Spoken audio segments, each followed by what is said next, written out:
What's this other jet doing? What's this other jet doing? Holy fuck! Oh my God!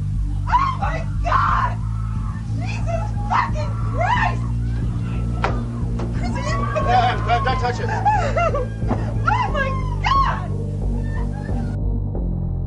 I mean, when you look at it, the building has collapsed. That tower just came down.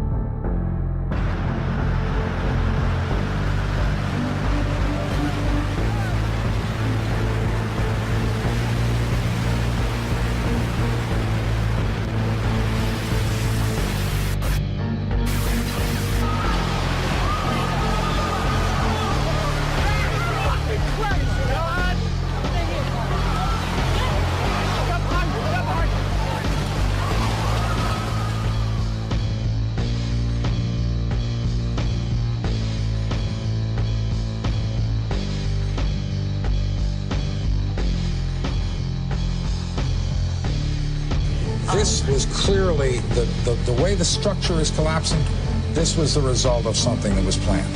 This is not, it's not accidental that the first tower just happened to collapse and then the second tower just happened to collapse in exactly the same way. How they accomplished this, we don't know. We made it outside, we made it about a block. We made it at least 2 blocks, and we started running. Floor by floor, instead of popping out. It was if they had detonated. Yeah, detonated. They were planned to take down a building. Boom, boom, boom, boom, boom, boom, boom. All the way down. I was watching it and running. Just ran up, and then you just sort of, this cloud of shit chasing you down. Just ran up West Street. Without running. I jumped behind a battalion car, I hit under the car, it was swinging dark. Let us never tolerate outrageous conspiracy theories concerning the attacks of September the 11th. Malicious lies that attempt to shift the blame away from the terrorists themselves, away from the guilty.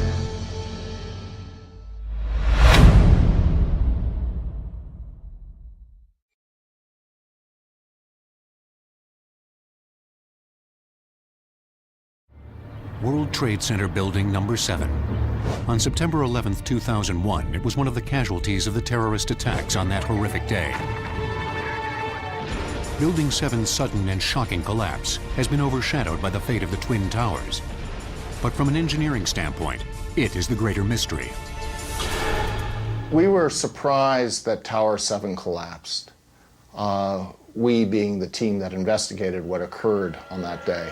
There was some damage to Tower 7 caused by the debris that hit it from Tower 1, but the damage was certainly not similar in scope or magnitude to that caused by the aircraft hitting Towers 1 and 2.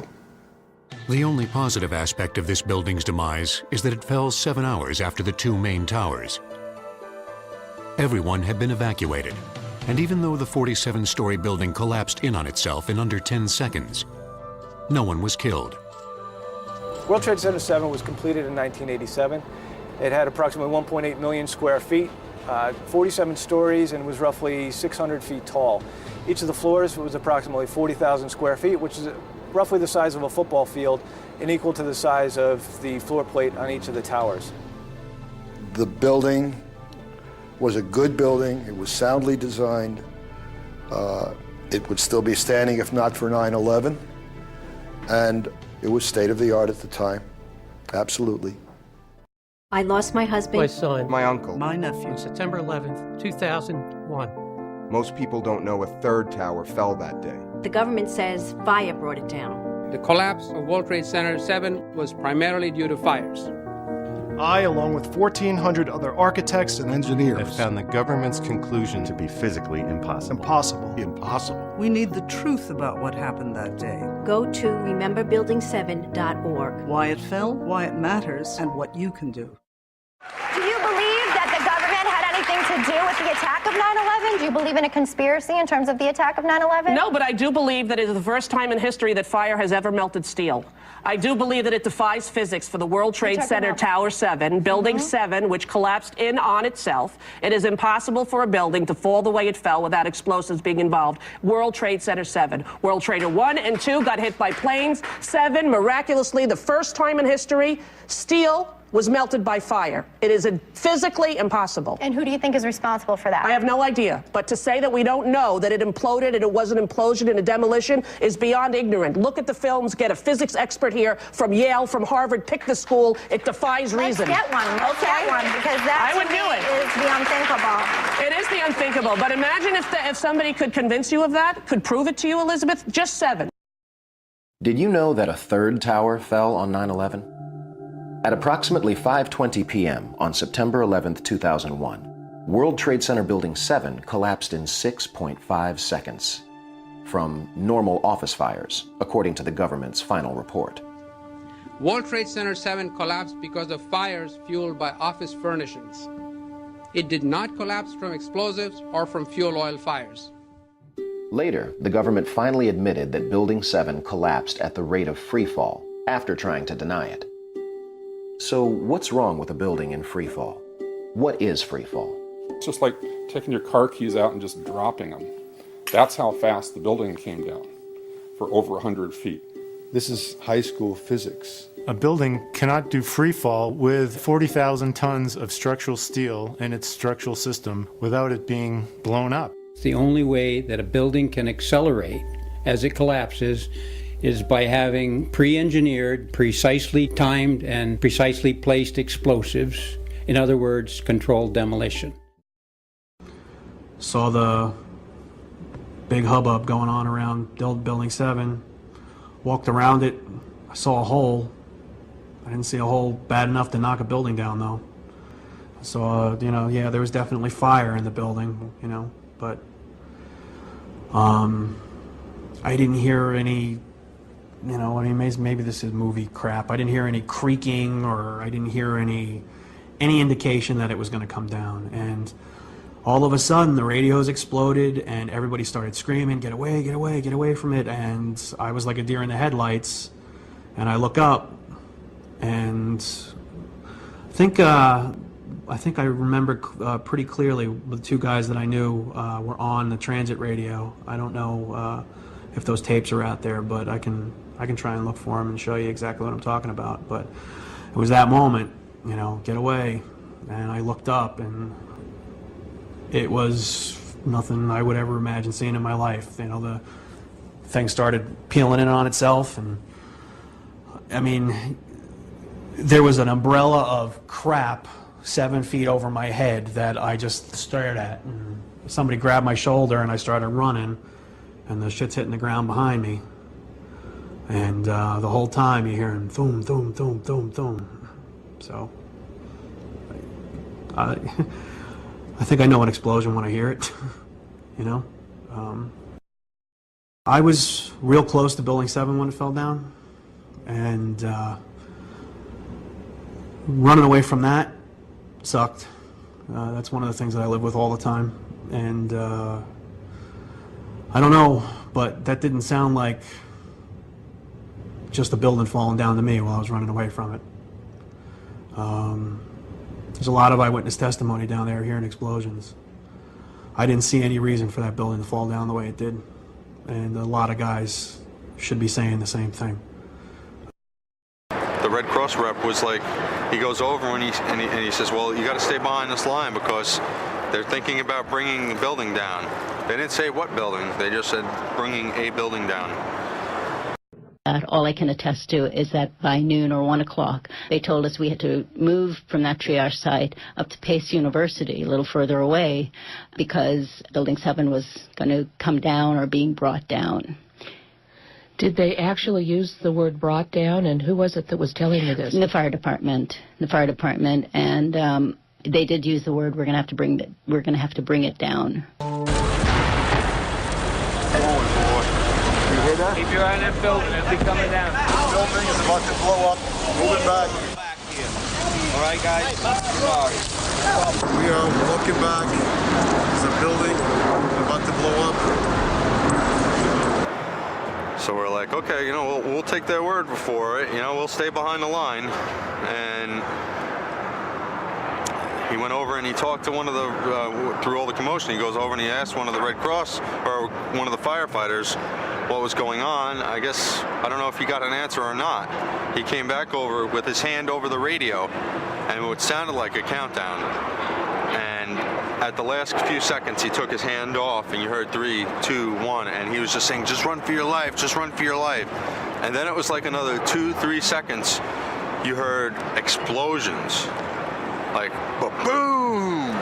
It has like a distinct sound. It's not like when in compression, like boom, boom, boom, boom, boom, like floors that were dropping and collapsing. This was boom, and like you felt a rumble in the ground, like almost like you wanted to grab onto something. That, to me, I knew that was an explosion. There was no doubt in my mind. Just in the last few seconds, another building, building number 7, one of the buildings in support of the World Trade Center towers, has collapsed. This is no small building, as you can see, at 47 stories. It would stand out in most American cities. I remember getting a call from the fire department commander telling me that they were not sure they were going to be able to contain the fire. And I said, you know, we've had such terrible loss of life. Maybe the smartest thing to do is pull it. And they made that decision to pull, and then we watched the building collapse.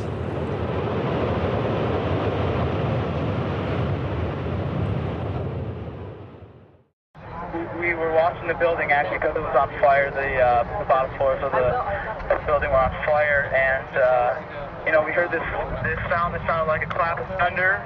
Turned around, we were shocked to see that the building was. Well, it looked like there was a shock wave ripping through the building, and the windows all busted out, and you know, it was horrifying. And then, you know, about a second later, the bottom floor caves out, and the building followed after that, and we saw the building crash down all the way to the ground.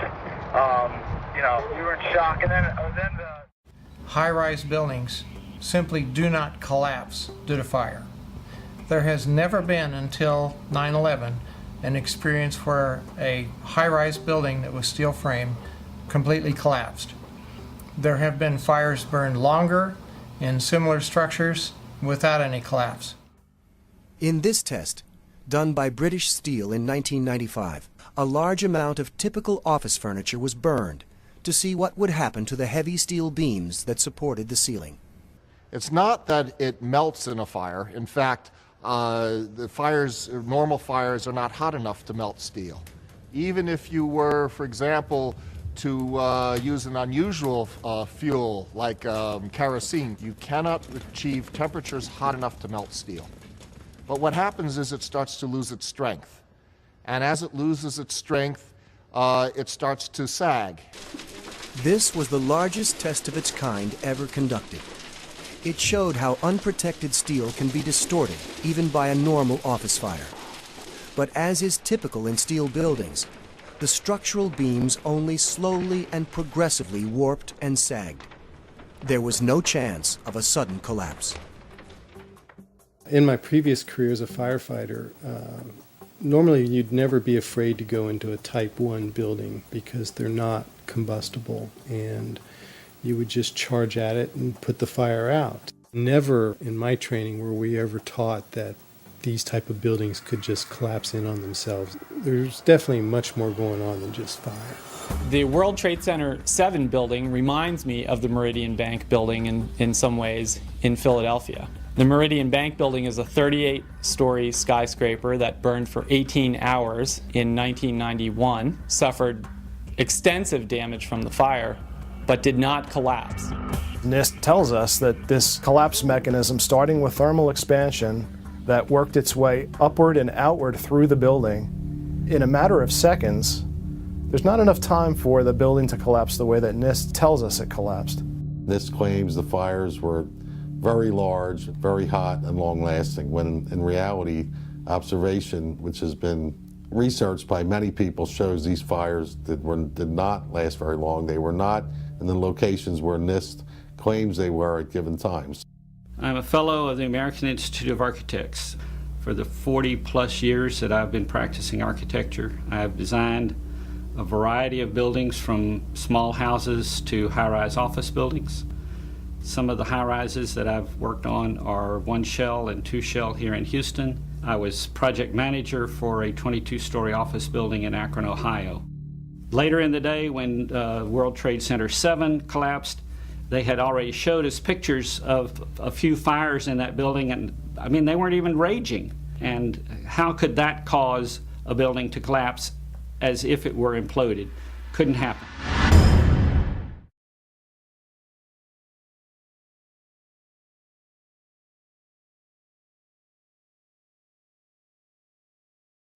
New York City, 2001. No tall building had ever collapsed primarily due to fire. But that's exactly what investigators believe happened to the 47-story World Trade Center Building 7 on September 11th. According to a 3-year comprehensive building and fire safety investigation just completed by the National Institute of Standards and Technology, or NIST. World Trade Center 7 collapsed because of fires. We really have a new kind of progressive collapse that we have discovered here, which is a fire-induced progressive collapse. And in fact, we've shown for the first time that fire can induce a progressive collapse. NIST used detailed data describing the building and its contents to create the most complex computer simulation of a structure collapse ever made. Falling debris from Tower 1 started fires on 10 floors in Building 7. A break in the city water main from the collapse of the towers disabled sprinklers in the lower half of WTC 7, allowing fires on those floors to burn for 7 hours. The NIST computer model was validated with evidence from videos, photos, witness accounts, and other data. It shows that heat from fires expanded long support beams, causing connections and floors to fail. So you look at the floors failing here, and eventually this column 79 is going to buckle, it fails, and then the entire vertical progression takes place. If the buildings had come down by fire, we would have seen a more natural progression of collapse. And clearly a more asymmetrical pattern should have been present. The symmetry is the smoking gun. It cannot happen that when you have asymmetric damage, you will get a perfectly symmetrical collapse. The exterior columns on the outside as well as on the inside at the bottom would have to be severed almost at the same time. The buckled column caused additional collapsed floors and falling debris that removed support from adjacent interior columns.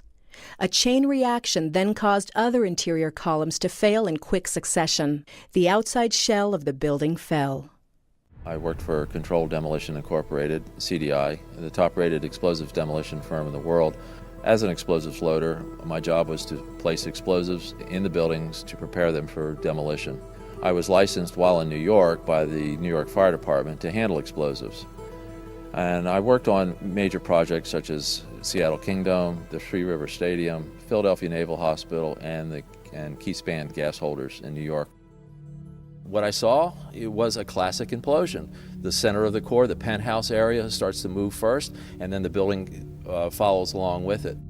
That's another indicator that this NIST report is very suspect. When it's all finished, the outside walls are piled one on top of the other right in the middle of the building. Just like a house of cards if it were coming down.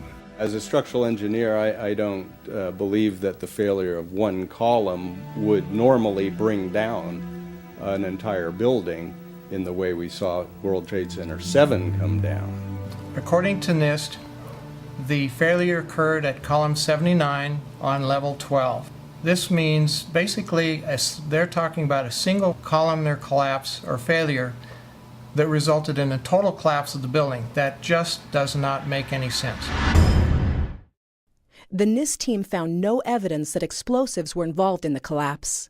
And our analysis showed that even the smallest explosive charge that was capable of bringing down the critical column in the building, had it occurred, we would have seen sound levels of 120 to 130 decibels about a half a mile away. That would have been an incredibly loud sound, and that sound was not picked up by any of the videos or witnesses that we have talked to. In its final report on the destruction of World Trade Center Building 7, NIST, the National Institute of Standards and Technology, went out of its way to avoid investigating the use of explosives. Their sole rationale for not investigating explosive use was the supposed lack of sufficiently loud sounds. NIST computed what they claimed would be the minimum loudness of an explosion that could sever column 79 with a single blast. Then they claimed no observers detected explosions as loud as their predictions. This size blast would have produced an incredibly loud sound that was not recorded on videos of the collapse nor reported by witnesses. On the basis of this artificial threshold of interest, they swept aside all evidence of actual explosions and concluded that no explosives contributed to the destruction of the building. We did not find any evidence that explosives were used in the collapse of Building 7. Yet there was voluminous evidence of explosions. Here's one of the guys who can tell you I'm okay, all right? Here, hold on. You want to call your mother or something? You heard explosions, like boom! We just heard one more explosion. That's about the fourth one we've heard. A few blocks up West Broadway, looking toward the World Trade Center in the distance, Ashley Banfield was conducting an interview for MSNBC. You were just told by police that you should move out of your... The mic was set to pick up speech a few inches away. From the involuntary startle response, oh my God, we know explosions are being heard. However, listening closely, we discover that the microphone did indeed pick up the sounds of explosions, but very faintly. Turn up the volume. Listen for a low rumble in the background. you were just told by police that you should move out of your apartment, Fabiana. Yes. You've got Carolina here? Yes. They advised us to leave because we have... Oh my God. This time the sound has been filtered to emphasize low frequencies. Listen for booms like a bass drum in the distance.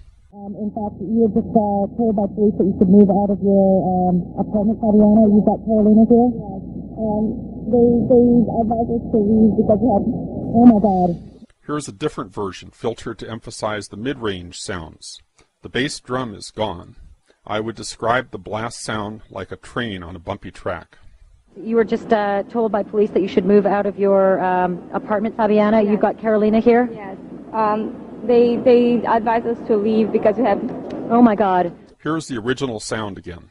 You were just told by police that you should move out of your apartment, Fabiana. Yes. You've got Carolina here? Yes. They advised us to leave because we have... Oh my God. Look behind us. Please pan in this way. Please be careful of your baby. This is it. That's the building coming down. Oh my God. Oh my God. Oh my God. No. No. If you didn't hear the blasts, back up, use earphones, turn up the volume, and listen again.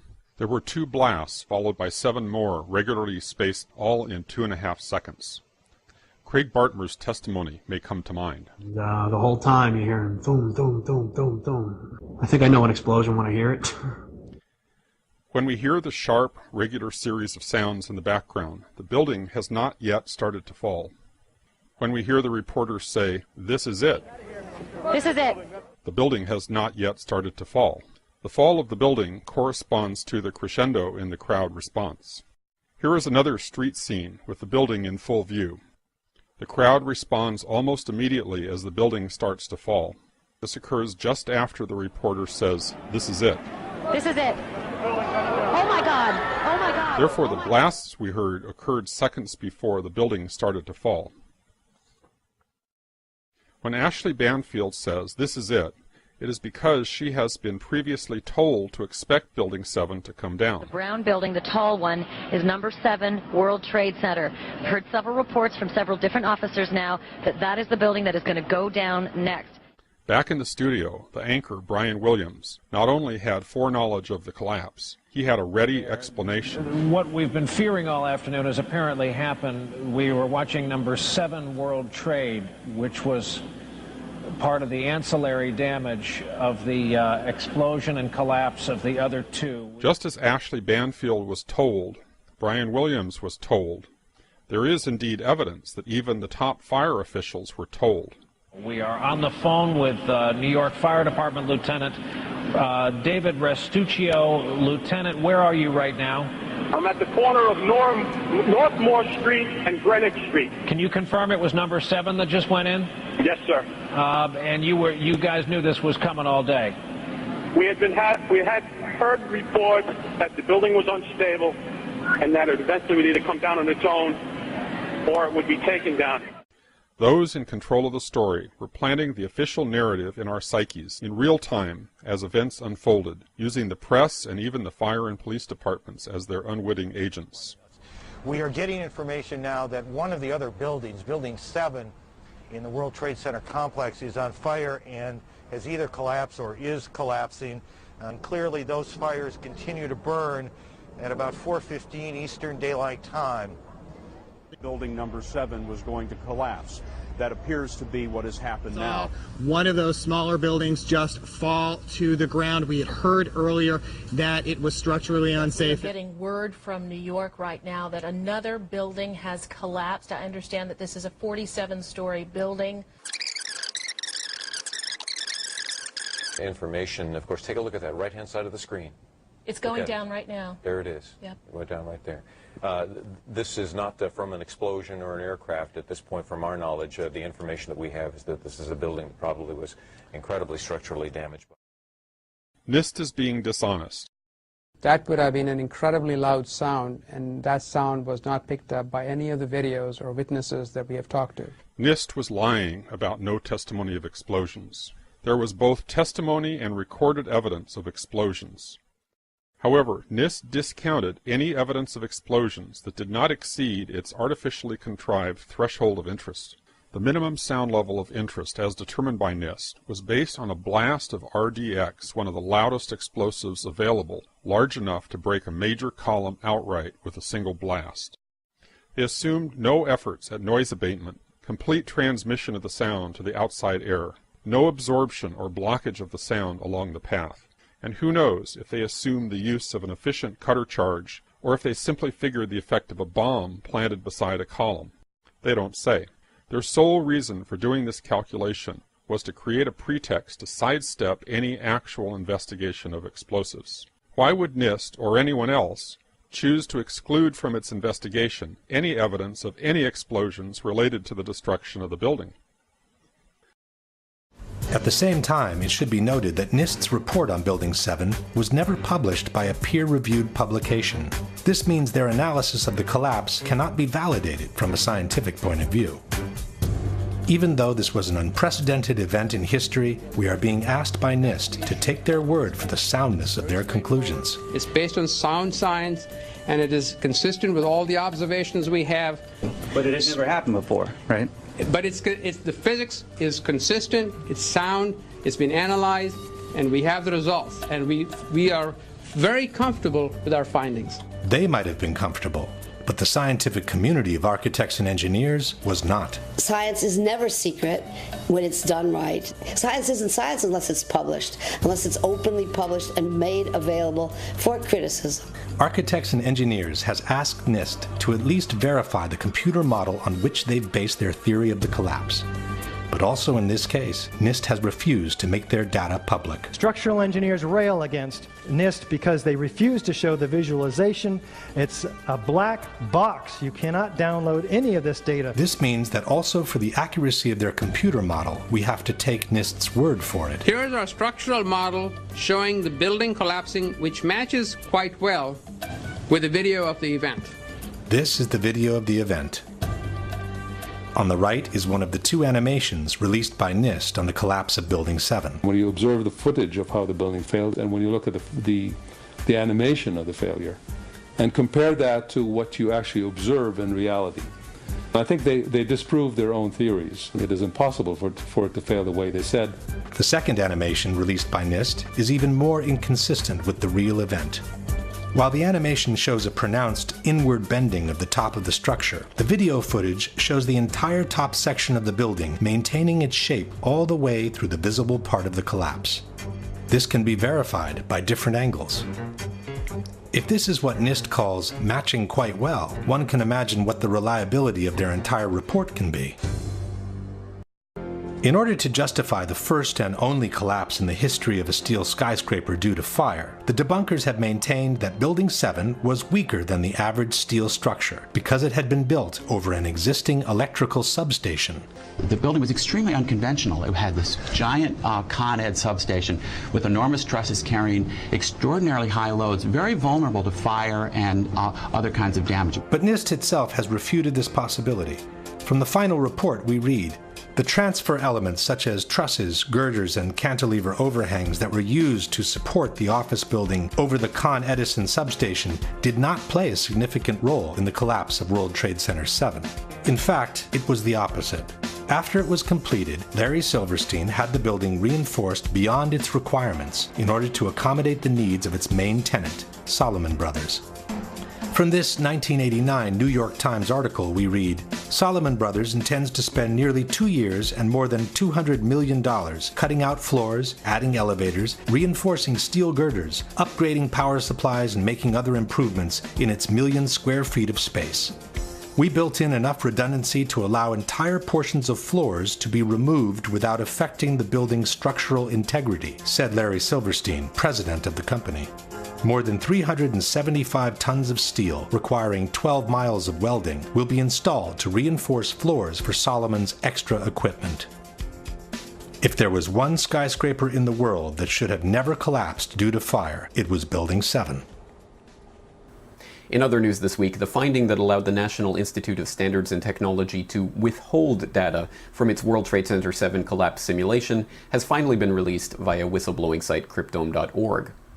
The finding was made on July 9, 2009, and reads in part, quote, "The disclosure of the information in connection with NIST's investigation of the technical causes of the collapse of the World Trade Center towers and World Trade Center Building 7 on September 11, 2001 might jeopardize public safety. Therefore, NIST shall not release the information," end quote. Although the finding was made last year, the actual finding itself was not available to those who had requested the information, leading many to suspect that it would contain details of exactly how or why the data from NIST's WTC-7 collapse simulation would jeopardize public safety, but no such explanation is to be found. Analysts note the finding is especially odd given that NIST itself has claimed that the collapse of WTC-7 was an extraordinary event, unprecedented in history, and that they arrived at that conclusion using the computer model whose input and result data they have now classified in the name of public safety. What we found was that uncontrolled building fires, similar to those we have seen in other tall buildings, caused an extraordinary event. The collapse of World Trade Center 7 was primarily due to fires. This is the first time that we're aware of that a building over 15 stories tall has collapsed primarily due to fire. We reached this conclusion by reconstructing the entire building, beam by beam, column by column, connection by connection, into a computer model, a virtual WTC-7 building. Many are wondering whether NIST's reluctance to release their data is due to the questionable nature of the science underlying a simulation that many have pointed out is little more than a visual recreation of the initiation of a building collapse, which in itself explains nothing and does not even show the entire progressive collapse of the 47-story building.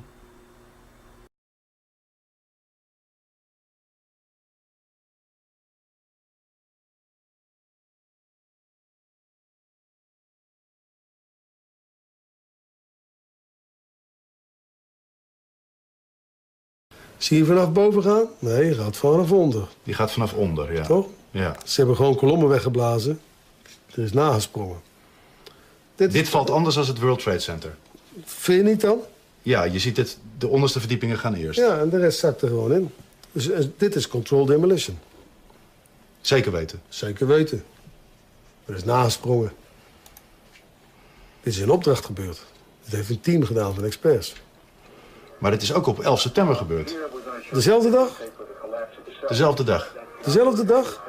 Weet je dat zeker? Ja.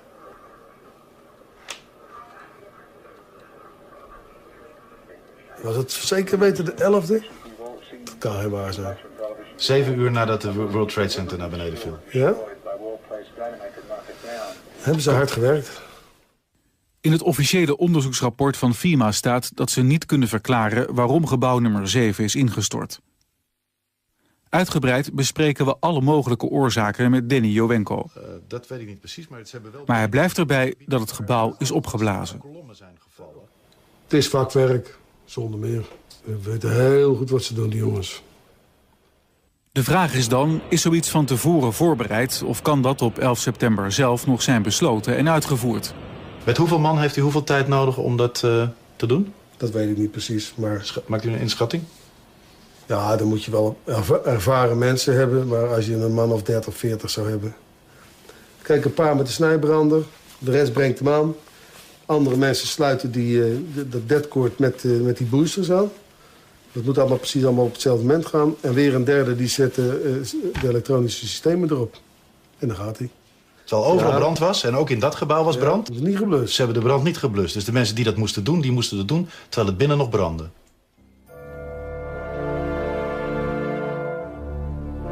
Ja, dat is vreemd. Dat is vreemd.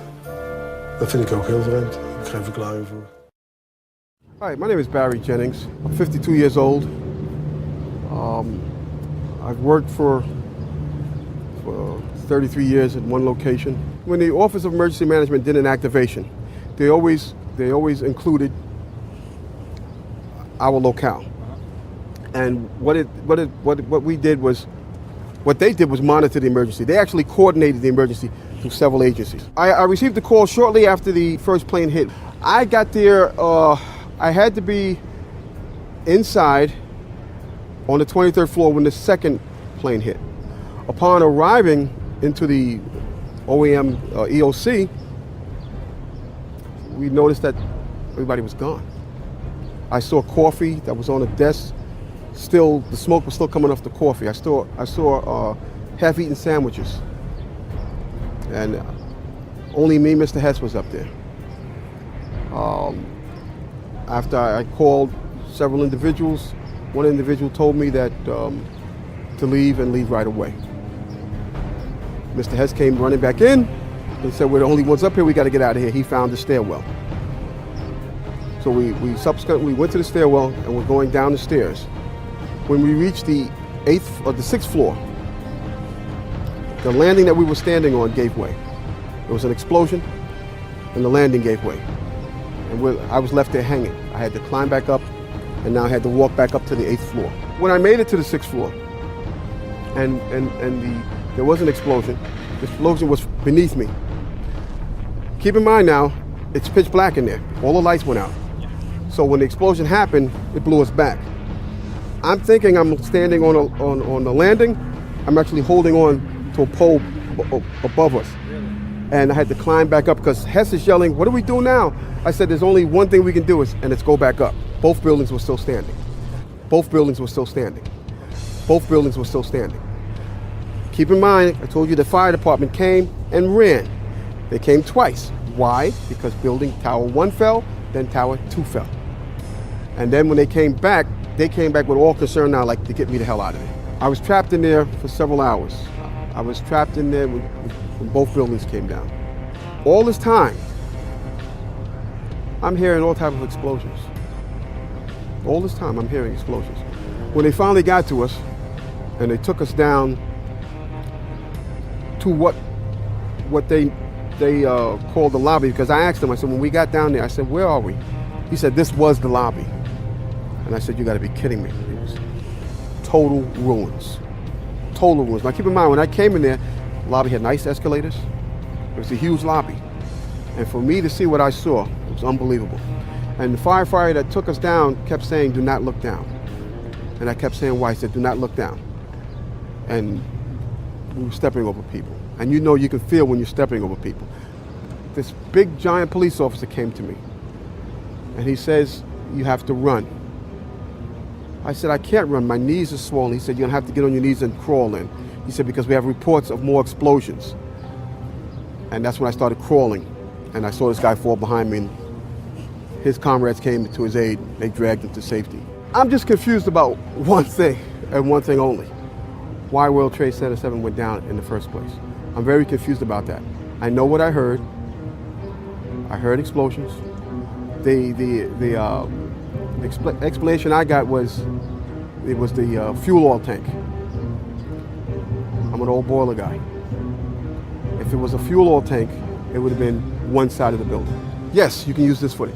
Normally, when you have a structural failure, you carefully go through the debris field, looking at each item, photographing every beam as it collapsed and every column where it is in the ground, and you pick them up very carefully and you look at each element. We were unable to do that in the case of Tower 7.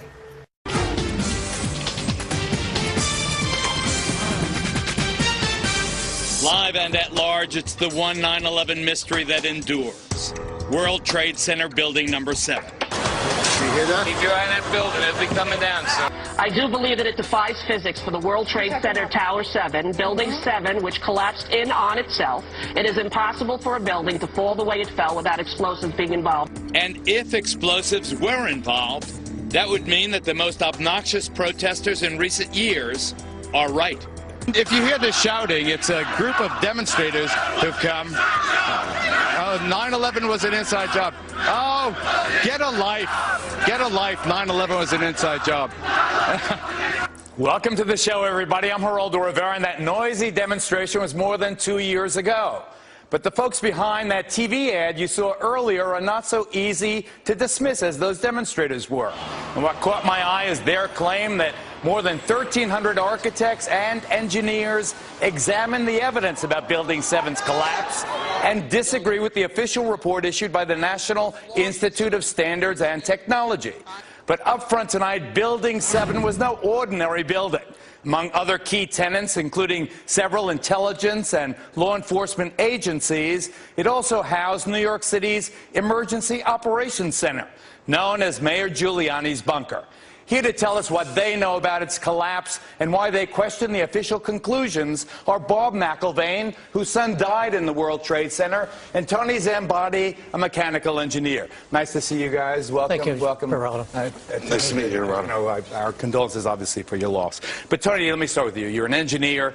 Are you suggesting that the official account that Building 7 collapsed because of the fire melting the steel or in some other ways, destroying the integrity, the structural integrity of the building, that's false? You think that that's false? Yes, I do. And for a couple reasons. One is that Building 7 came down, it went into a sudden collapse across the full width and length of the building for 2.25 seconds, which amounted to 105 feet, or 8 stories, 8 13-foot tall stories. It was in full free fall acceleration. That is impossible because in a natural collapse, columns would have to buckle. When columns buckle, there is a minimum resistance. It's asymptotic, if you know what that means. That means it never goes to zero. So it's impossible. You can't reach. So here's what, I guess in layman's terms, to just get my hands here, Peter. So what he's saying is that the top floor collapses, hits the next floor, hits the next floor, hits the next floor. So it's bang, bang, bang, bang. The weight of the upper floors. It would slow down. What I'm trying to say is it was in full free fall acceleration. All of its potential energy was being converted to motion. Instead of what I just described, the thing just collapsed like a pancake. It just came down. And so what are you suggesting brought it down, Tony? I'm suggesting there was some form of demolition devices in that building for 8 stories or more. You think that the explosives brought down Building 7? Some form of demolition device. I'm not pretending to know what it is. I am saying that it was in free fall acceleration. All right, let me ask you this. NIST admitted to that. Okay, let me ask you this before I get to Dad, before I get to Bob here. We've all seen old, obsolete buildings and public housing in other places outlive their usefulness, being demolished by the professionals who can actually collapse a building right in its own footprint. That's what it looks like happened to Building 7. Do you believe that's what happened? Yes, I do believe that's what happened. And why do you think they're lying about it? I don't really know all the details of why they're lying about it. I can't read their minds. All I can say is, scientifically, it's impossible for fire to have done what we see. And Bob, these 1,300 engineers and architects who agree with you and some of the other relatives' families. I know you found your son just a couple of days after the disaster. He was outside. I don't want to get into the details of how you believe he died. But these architects and engineers, do they support your contention? Do you believe that it was an inside job, that 9/11 was an inside job? All right, Geraldo, I believe it was an inside job, okay? I'm here You believe our government? All right, wait, look, please. But the thing is, we don't have enough time to get into the reasons of that. We set up this Building What campaign. We saw the... Building what?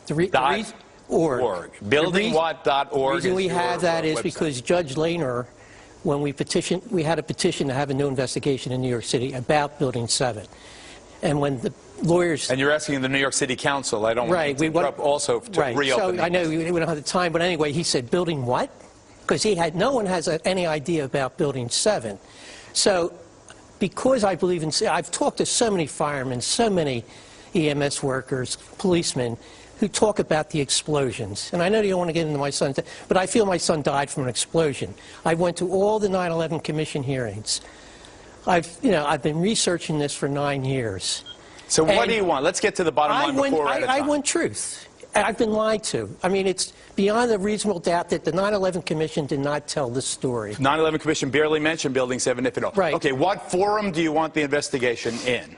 Well, the forum, what we want it is in New York City right now, because New York City, we feel, has an obligation to investigate 9/11. So before we're out of time completely, Bob, do you want specifically the New York City Council to open its own investigation of the Building 7 collapse? Absolutely. And that would satisfy you if they did that?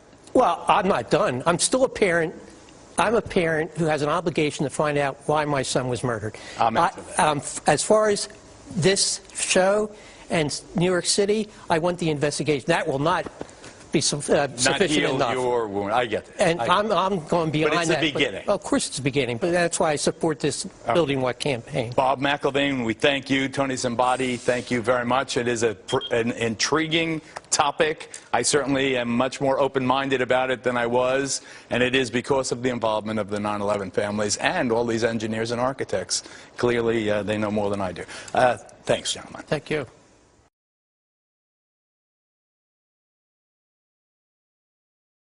I became a firefighter in 1990, March of 90.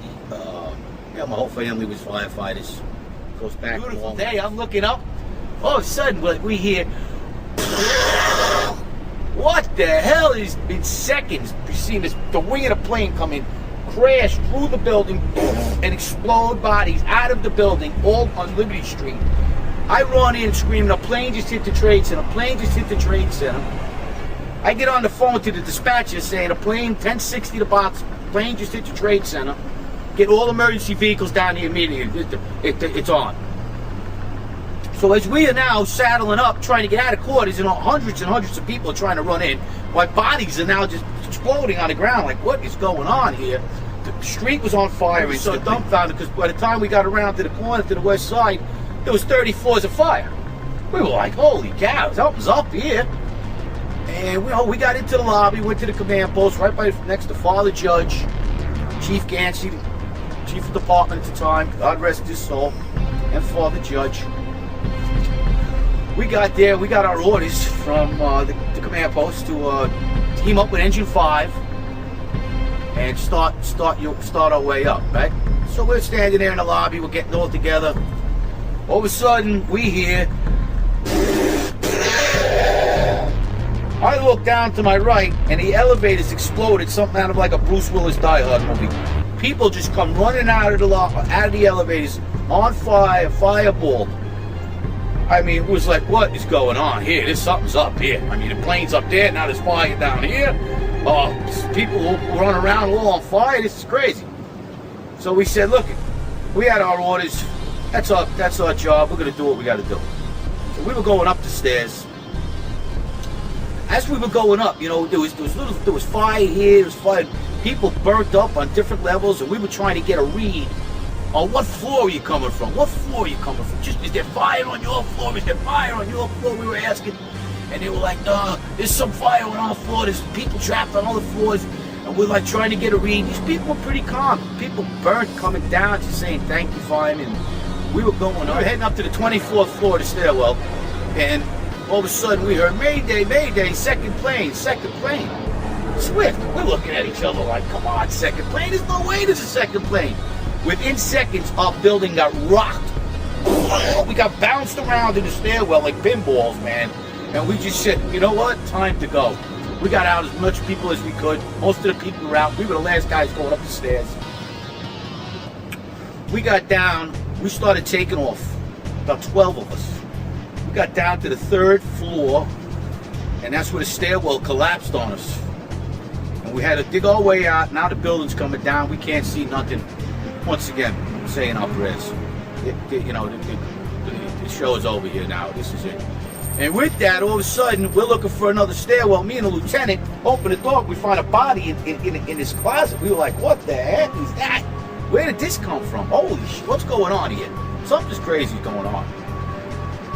We got our way out of the 3rd story, and that's where the maintenance fella with a little flashlight saved our lives. He was pointed over, and if it wasn't for him, we never would have found another stairwell.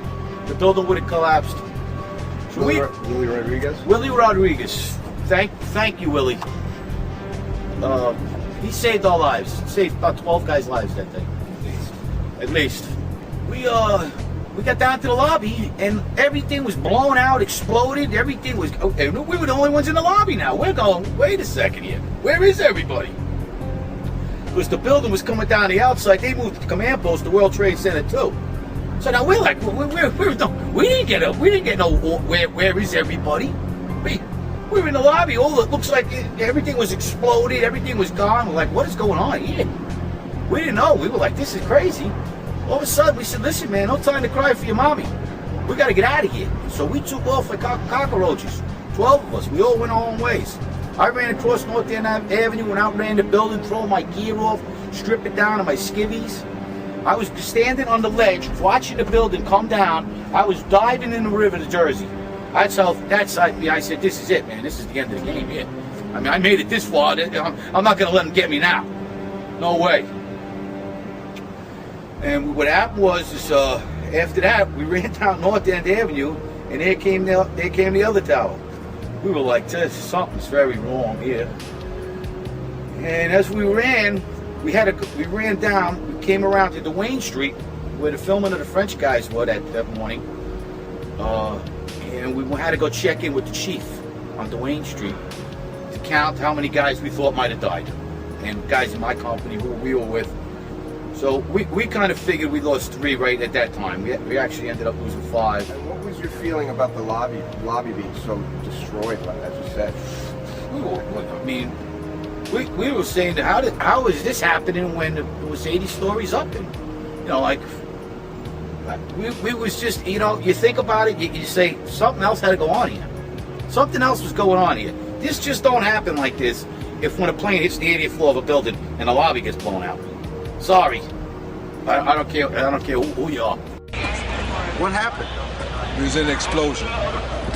We was in the lobby and the 3rd explosion, the whole lobby collapsed on us. What was it like? What was it like? Horrible. It's like hell. You don't want to know. The whole building just collapsed on us inside the lobby. Was that a secondary explosion? Yes, it was. That was the planet, probably? Yeah, definitely secondary explosion. Because we was inside waiting to go upstairs, and on the way upstairs, the whole fucking plane blew, and we just collapsed on everybody inside the lobby. Similar to the first tower coming down, secondary. I don't know about the first one, but I know the second one was terrible. Then there was a 3rd one too after that one. Third explosion after that. Yes, sir. Everybody was inside the building, waiting to go upstairs. And they just let loose. Everything just let loose inside the building. So what you told me is that there was a plane or whatever hit the building, then a secondary explosion. It was like 3 explosions after that. We came in after the fire. We came when the fire was going on already. We was in the staging area inside the building, waiting to go upstairs. And they exploded. The whole lobby collapsed on the lobby inside. And it's just mayhem after that? Just man, everybody tried to make their way out. Just trying to help all the brothers get out. A lot of people trapped inside and everything. People don't understand. There may be more. Any one of these fucking buildings could blow up. This ain't done yet. For every window in the lobby to be exploded, I mean, them windows were like as thick as forget it. They were 2-3-inch glasses, you know, come on.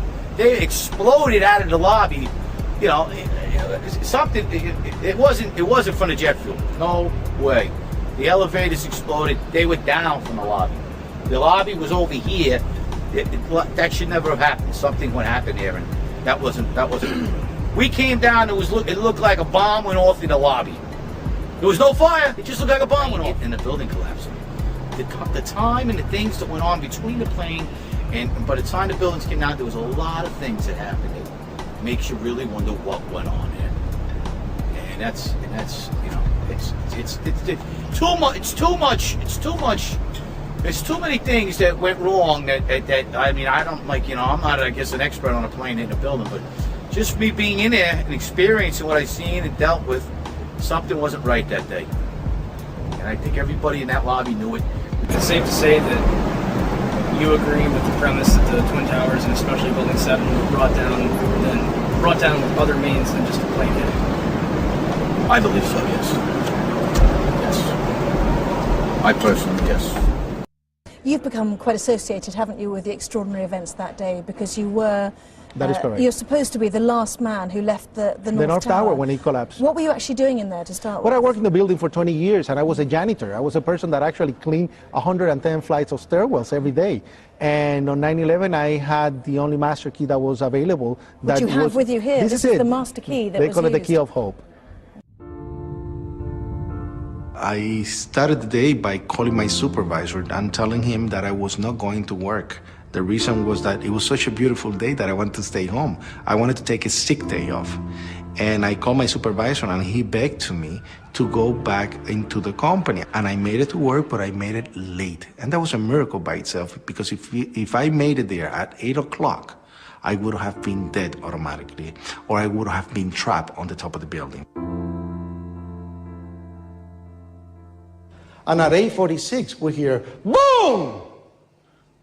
An explosion so loud that pushes upwards in the air. The walls cracked, the false ceiling fell on top of us, the sprinkler system got activated, everybody started screaming in horror, in pure horror, because we didn't know what it was. And the first thing that comes to my mind is that a generator just blew out on the basement, on the mechanical room. I was on B1, basement 1, when this huge explosion happened that pushed us upwards in the air, an indication that something very powerful exploded below us. And at that moment, when I went to say it, we hear, pa! The impact and the explosion of the plane on the top. Two different events separated by 7 seconds, more or less.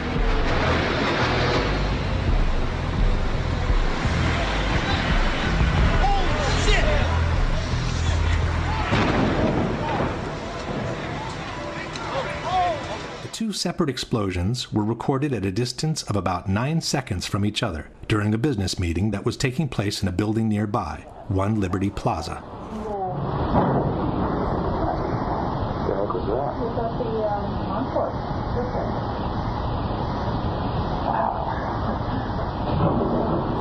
It sounded like something crashed. And you could hear the difference from the top and from the bottom. Come on, I work in the building for 20 years and I know the difference between something coming from the basement and something coming from the top. So everybody's screaming in horror, help, help, and we didn't know what to do. What floor were you actually on when the first plane hit? I was in the basement. I was in the basement, actually. There was Right. a huge explosion in the basement, and at that moment, the first thing that I said, whoa, it's a generator that just blew up. And because we have no windows, we have no way of saying, you know, what's going on. A person comes running into the office saying, explosion, explosion. All the skin hanging from under his armpits, on both arms to the top of the fingertips. And when I look at his face, pieces missing from his face. And I said, what happened? What happened? I was in the B4 level, and on my way, I heard a bomb. So I says, probably the transformer again blew up. So I stepped back, finished what I had to finish, and I started towards the door again. And there come a big blast with a big ball of fire. And when I said, don't move, because I was going to pick up the phone to call the emergency medical unit that was located on the other tower, bang, another explosion. And that's when I said, no, everybody's got to get out. From the initial explosion in the basement, I took 14 people from the basement, led the way out so they could go outside the building because nobody was taking the leadership. After that I went back, went into the North Tower. There were 2 people stuck inside of an elevator, a lift, and they have water going into the lift, and they were encapsulated, and they were screaming that they were going to drown. I was able, with the help of another guy, to open the door, find a ladder, get these 2 people out, save them, take them outside the building, and go back inside the building. There were 5 master keys in the building, and I had the only one available at that moment. And this key was basically what I used to actually go with the firemen, floor by floor. We start making it up the staircase, and as we go up, we hear small explosions going off. Pa, pa, different areas. So you climbed up the stairwells with the firefighters, trying to open the doors, trying to let as many people as possible escape. Now, again, why is this key so important? Because Class A building, the codification in New York is that any skyscraper, 3 doors will not open on the staircases, 1 will open. 3 won't open, 1 will open. So we have to go and open all those doors that did not open. When we got to the 27th floor, the whole unit of firemen collapsed on the corridor, one after the other, because they couldn't continue going up. It was physically impossible for them to continue. They took their equipment, they took their jackets, they took their boots, they dropped themselves on the floor. A very shocking moment for me, because I said, oh my God, I feel like I have to go alone now. Remember, David Lim said, Willie, do you know this floor? I said, yeah, I know this floor. He said, where can I get water? He said, on the other side, there's a machine. So let's go. He breaks the machine. We start taking bottled water, putting it on trash cans, and bringing it to the firemen and giving them the bottled water. I remember I called my mother from a phone that was working in that office. Call her. My mother is in Puerto Rico. But I wanted to let her know that there was an accident in case she heard something on the news, that I was okay. When she picked up the phone, she was like, what are you doing there? Everybody in the world knew but us what was happening. She said, get out now. And I said, I can't. I'm helping these people. They don't know the building. But don't worry. And I lied to her. I said, I'm going to get up to a certain part, but I'm not going to get to the area where they have the fire. When my actual intention was to go to Windows of the World and help my friends. That was my motivating and the power that was actually pushing me to go to the top. Because I knew these people were stuck in there. I hung up on the phone and I had calls from my supervisor say, Rodriguez, abandon the building right now. Abandon the building right now. And I say, I can't, I'm helping the fire department. He said, that's not your job, get out now.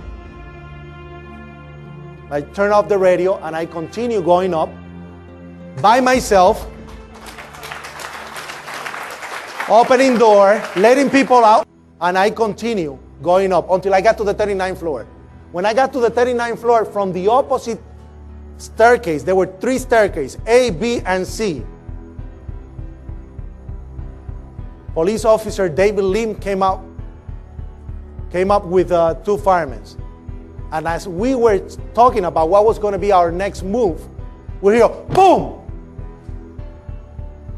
The impact on the other tower. And it was so hard that our building oscillated so much that we lost practically our footing. And all of a sudden we hear, boom, boom, boom, boom, boom, boom, boom. And on the radio, we lost 65. We lost 65, meaning that the 65th floor collapsed floor by floor by floor by floor, up to the 44th floor, the sky lobby, 5 flights away. And I started screaming, we gotta go up, we gotta go up.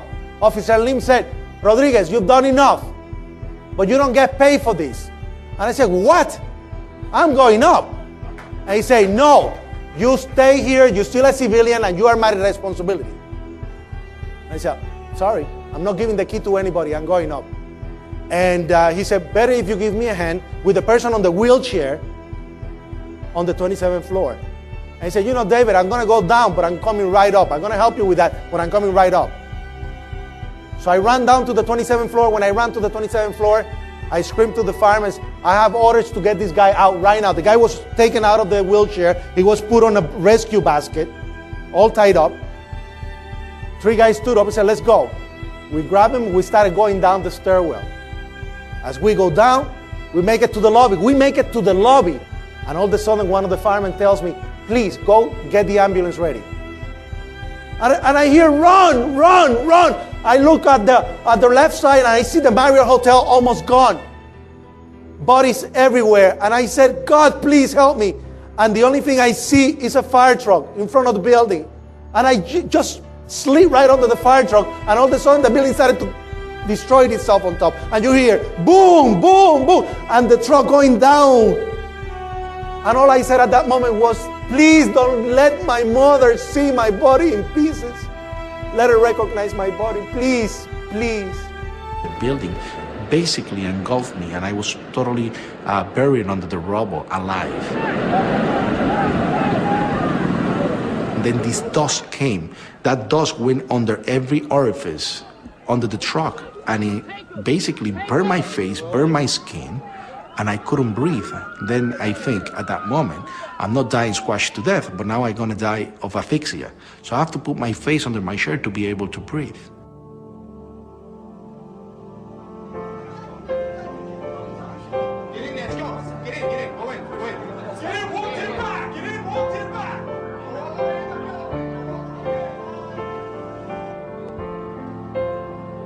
And hours after, I was pulled from the rubble, thinking at that moment that I lost my legs. But a miracle. I didn't break a single bone. Rodriguez weet op dat moment nog niet wat er is gebeurd. Wat die eerste veronderstelde explosie heeft veroorzaakt. Vlak voor het eerste vliegtuig nog. I don't know if it was a bomb or not. I am not an expert in explosives. It sounded like one.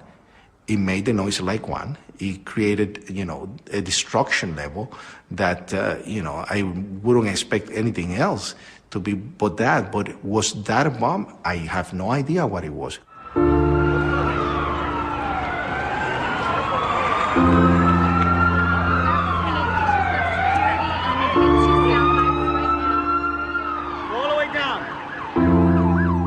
Compassion is more powerful than violence. It will make you act in ways that you never saw possible.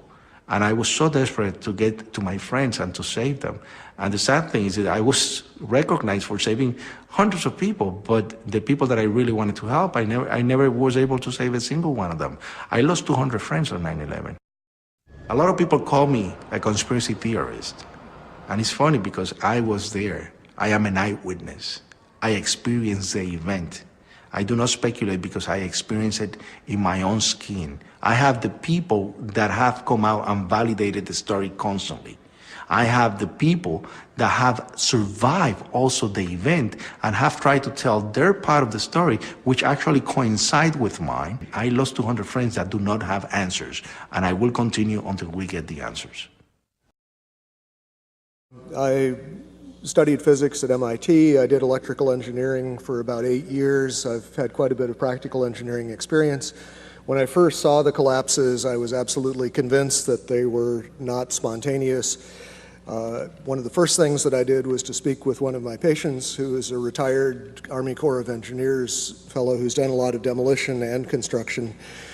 Showed him some of the public source videos that are available of it, and he immediately pointed out that there were squibs, which represent little puffs of smoke essentially coming out of the buildings initially, which were clearly a sign of controlled demolition. He had no opinions beyond that, but he said without doubt that it was a controlled demolition. That sort of set me on the path of continuing to examine it and trying to gather as much evidence as I could. And the question I pose, what don't we know and why don't we know it, is sort of addressing the fact that at this point we still do not really have a meaningful explanation for what happened to the buildings. We have had several studies at this point, which I will go into, as to trying to determine a plausible scenario for the collapse. As of this point, none of them have presented us with anything that I think could be reasonably called a convincing and detailed account of why the collapse has occurred. And the question that's been addressed previously, the enormous destruction of physical evidence, as Chris was saying, the site was scrubbed very thoroughly. Out of the entire mass of the buildings that were destroyed, the National Institutes of Standards and Technology, who are now doing the ongoing investigation, managed to save about 240 pieces out of the entire building. All of the rest of it was basically recycled. The obvious question is what does it mean that there was a controlled demolition? At the simplest level, it means that someone had a lot of access to the buildings over a long enough period of time to set this up. It implies, as many other things have tonight, that the people who had effective control of the site had an interest in having it scrubbed and making sure that no information was available, that a forensic reconstruction couldn't be done. Even in much smaller catastrophes, we typically will reconstruct things as completely as possible. For example, TWA Flight 800 pieces were dredged off the bottom of the sea. A complete reconstruction was done to allow a detailed analysis. In this case, the exact opposite was done. The first report that was really issued on this was issued by FEMA in collaboration with the American Society of Civil Engineers. There was basically a volunteer team from ASCE that had very limited access to the site. A lot of the pieces that they were able to retrieve were retrieved by going to landfills and trying to find interesting pieces before they were disposed of. The initial FEMA report basically acknowledged that the kerosene would have burned off very quickly. What wasn't destroyed in the initial fireball would have been consumed fairly rapidly and would have only really served as an ignition for the rest of the material.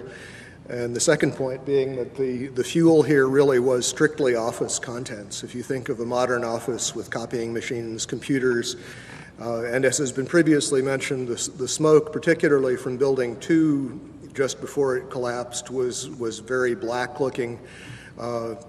This is generally an indication of an inefficient fire in which there's not enough oxygen for the amount of fuel. These types of fires typically burn very cool. They are not hot flames like blowtorches. The cores themselves, basically, if you've seen diagrams of the building, there's a large central rectangle in each of the towers that contained 47 columns. And these columns basically were the primary structural support of the building. They were given the role of supporting the whole gravitational load of the building. Since they were so strong, it would have been reasonable to think that they would have withstood, at least to some extent, the collapse. But in fact, as we see after the buildings collapsed, there was basically only little stubs of these things standing up a floor or two above the ground level.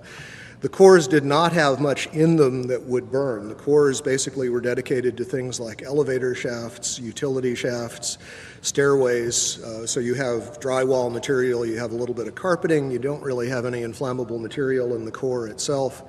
The core was specifically designed so it could not function as a chimney. They did not want, in the case of a fire, for the fire to be able to travel through the elevators or for air to come in through the elevators. So they were designed with what this architect, Aaron Swirsky, I believe it was, referred to as a hermetically sealed system. There were fire shutters that were designed to close off the core in the event of an event like this. And those, as far as we know, functioned properly, which means that there was a very limited amount of oxygen available. Okay, as far as the issue of what failed and how, some of the initial suggestions, and these showed up in the NOVA documentary, which is a good example of what I like to call proof by computer animation. Thomas Egar, who was a material scientist but not a structural engineer, who became a spokesman for these documentaries, indicated that the floors had somehow failed, that the trusses supporting the floors had failed. This was the theory that was put forward actually in the initial FEMA report. Subsequently, there have been basically complete contradictions of that.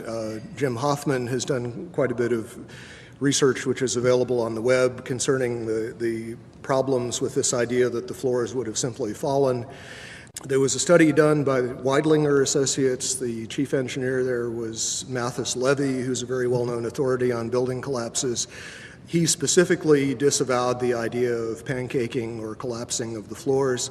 And the most recent official report we have on this, which is from National Institutes of Standards and Technology, NIST, rejected the idea that floor collapse was part of it. And so as a result, we have basically no sequential model at this point. What NIST has suggested is that there was some kind of simultaneous collapse of the cores, but they have not attempted to give any kind of modeling as to whether those cores could have in fact been destroyed by the fires in the way that they claim. The building was designed to have a fully loaded 707 crash into it. That was the largest plane at the time. I believe that the building probably could sustain multiple impacts of jetliners because this structure is like the mosquito netting on your screen door, this intense grid, and the jet plane is just a pencil puncturing that screen netting. It really does nothing to the screen netting.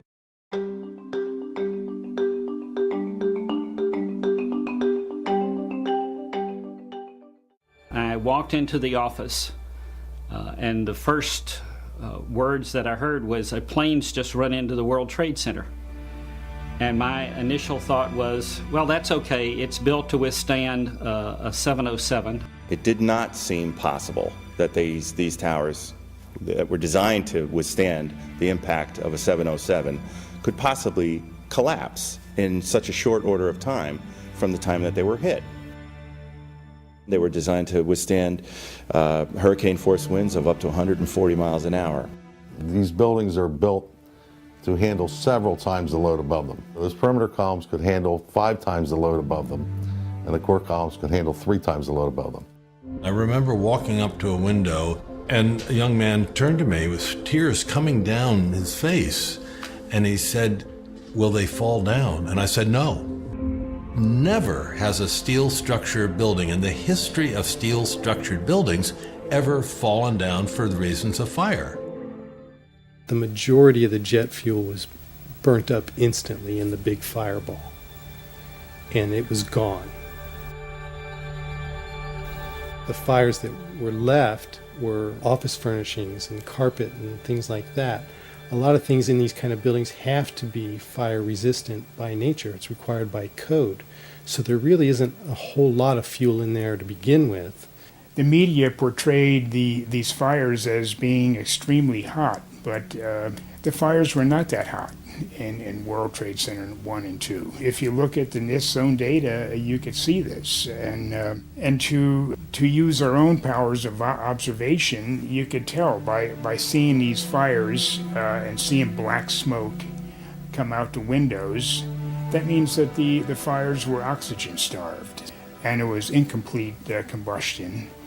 And so it was a low temperature fire. I looked up in a manual the burning temperature of jet fuel and found that under the conditions that existed at the World Trade Center on 9/11, that jet fuel had to have been burning at about 750 degrees Fahrenheit. I also noticed that the official explanation of what happened there was that the heat from the fire supposedly softened the steel and thereby brought the buildings down. If you have a flame at 750 degrees, you can hold that flame under a steel beam forever, and you'll never reach a high enough temperature to bend steel, let alone melt it. So immediately I knew at that point that the official explanation was dead wrong.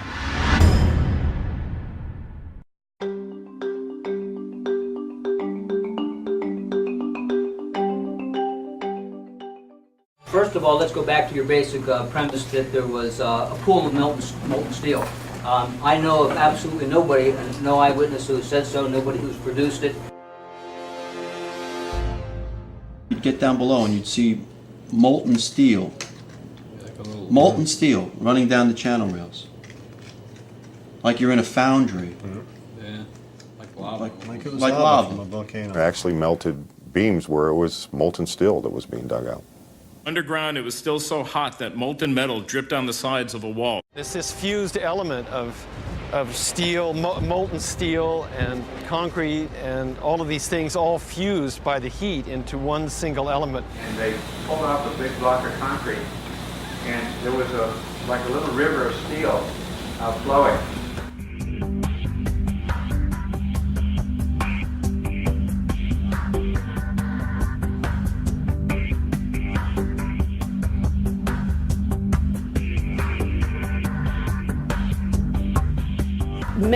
eyewitnesses, firemen, and lots of people described the flowing molten metal, iron or steel, at extremely hot temperatures. And John Gross categorically denied their observations, so that because their observations don't fit his preconceived notion, he not only ignored evidence, he denied evidence.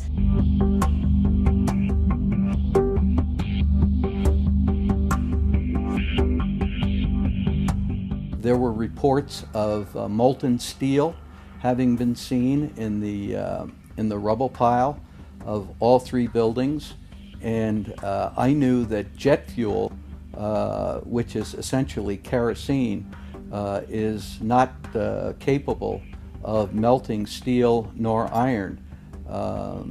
Kerosene or jet fuel burns at less than 1600 degrees Fahrenheit, and molten steel needs at least 2700 degrees Fahrenheit in order to melt. In an office fire, you cannot generate enough heat to melt steel. And yet we have evidence of molten iron in the microspheres, in the rubble pile, and the metal pouring out of the side of the tower. I worked as in the project engineering department of the casting plant of Alcan, the aluminum company of Canada, one of the largest aluminum smelters on the planet at the time. And in that smelter we turned aluminum oxide into aluminum, molten aluminum. Molten aluminum is silver. It's not yellow, it's silver. It looks like mercury. The yellow molten metal that I saw pouring out of the south tower is indicative of molten iron. Overflights had detected with infrared camera 1400 degree Fahrenheit hotspots on the surface of ground zero. And that being there for a week, indicates that there was something very hot going on below the surface. This is how it's been since day one. Oh, it's unbelievable. And this is 6 weeks later, almost 6 weeks later. And as we get closer to the center of this, it gets hotter and hotter. It's probably 1500 degrees. We've had some small windows into what we thought was a core at some point, and it looked like an oven. It was just roaring inside. And it's just a bright reddish orange color. See that stuff he's pulling out? What was that, Chief? We're gonna hold off on the water. See the stuff he's pulling out? Yeah. It's red hot. If we hit it too much steam, you won't be able to see what he's doing. Great. There were fires of 2,000 degrees Fahrenheit below the ground. You see how this debris is still smoking? That's from the fires that are still burning. 8 weeks later, we still got fires burning. Every now and then, one of the pieces of equipment will dig in, they'll open up a small area, the oxygen will rush in, and you'll get this plume of brown, black smoke coming up. That's because that fire just got more oxygen. So, these things are burning. At one point, I think they were about 2,800 degrees. One of the most significant things to my thinking that indicates that this could not have been the sort of collapse that we are told it was is the presence of the dust clouds. And as you've seen in the pictures, and I'm sure all of us have seen probably more than we would like, there were very, very large clouds of very thick dust that enveloped the area, that crossed the river, that made it almost all the way to New Jersey from the pictures that I've seen. This type of flow is something that we are familiar with in physics. It occurs in only two situations that we know of naturally. One is in volcanic eruptions where a large amount of material is suddenly exploded into the air and basically forms small particles. The other situation is something called turbidity currents. These occur along the edges of the continental shelves where mud or sediment will slump, become suspended in water. And the common thread is that you have large amounts of a dense material that is suspended very quickly in a fluid, thereby creating another denser fluid, which is in effect the dust cloud. And that fluid can achieve considerable velocities. The problem with creating this sort of slurry of fine particles is that there really is no mechanism that has been proposed. We have concrete floors with carpeting or flooring over them. We have furniture. We have floors basically that are coming together in a collapse, but the concrete is basically protected under these layers. Early in the collapse, in the very first moments, we see these thick clouds being ejected at very high speed. They're clearly dense because they flow downward and become part of this large overall pyroclastic flow. What we're basically being told is that the concrete sort of jumped up into midair, exploded itself, and then was ejected as the floors came together. Not a very plausible mechanism, but I have yet to hear of anything else proposed to explain it. From quite a few people on the scene, we've been told that the powder it represented most of the concrete, that the amount of intact macroscopic chunks of concrete on the scene were negligible, that basically everything was reduced to powder. And incidentally, we also know that other things besides concrete were reduced to powder. We know that contents of computers, exotic metals from computer chips, these sorts of things were also identified in the dust and in very small particles, generally on the order of less than 100 microns in diameter.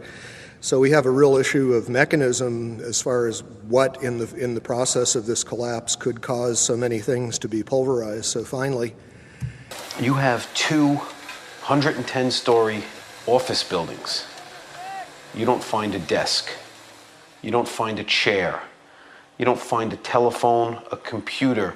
The biggest piece of a telephone I found was half of the keypad, and it was about this big. The building collapsed to dust.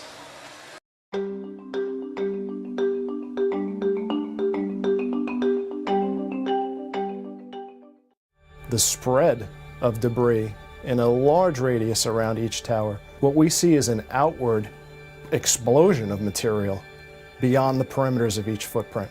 And this is not expected, and it's not congruent with the reports of our government. Large multi-ton beams were hurled hundreds of yards laterally. Gravity works vertically, not laterally.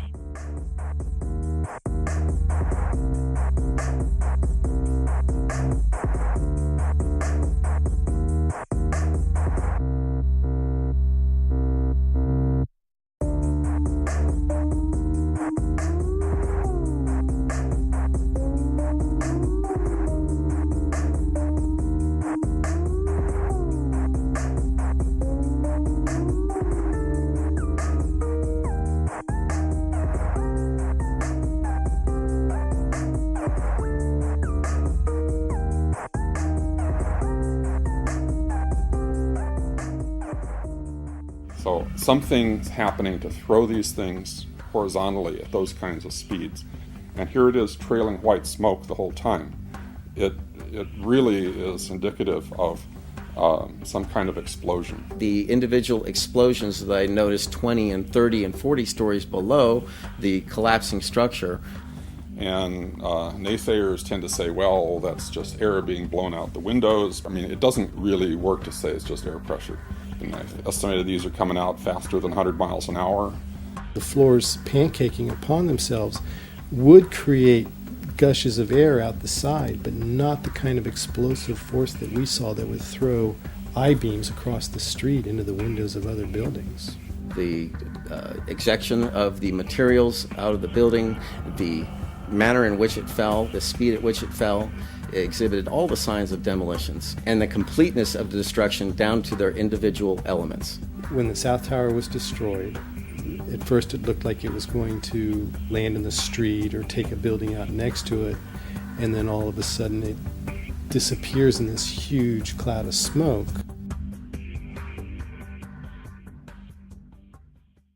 When you look at where the towers used to stand, there is surprisingly so little rubble. Where did all the rubble go?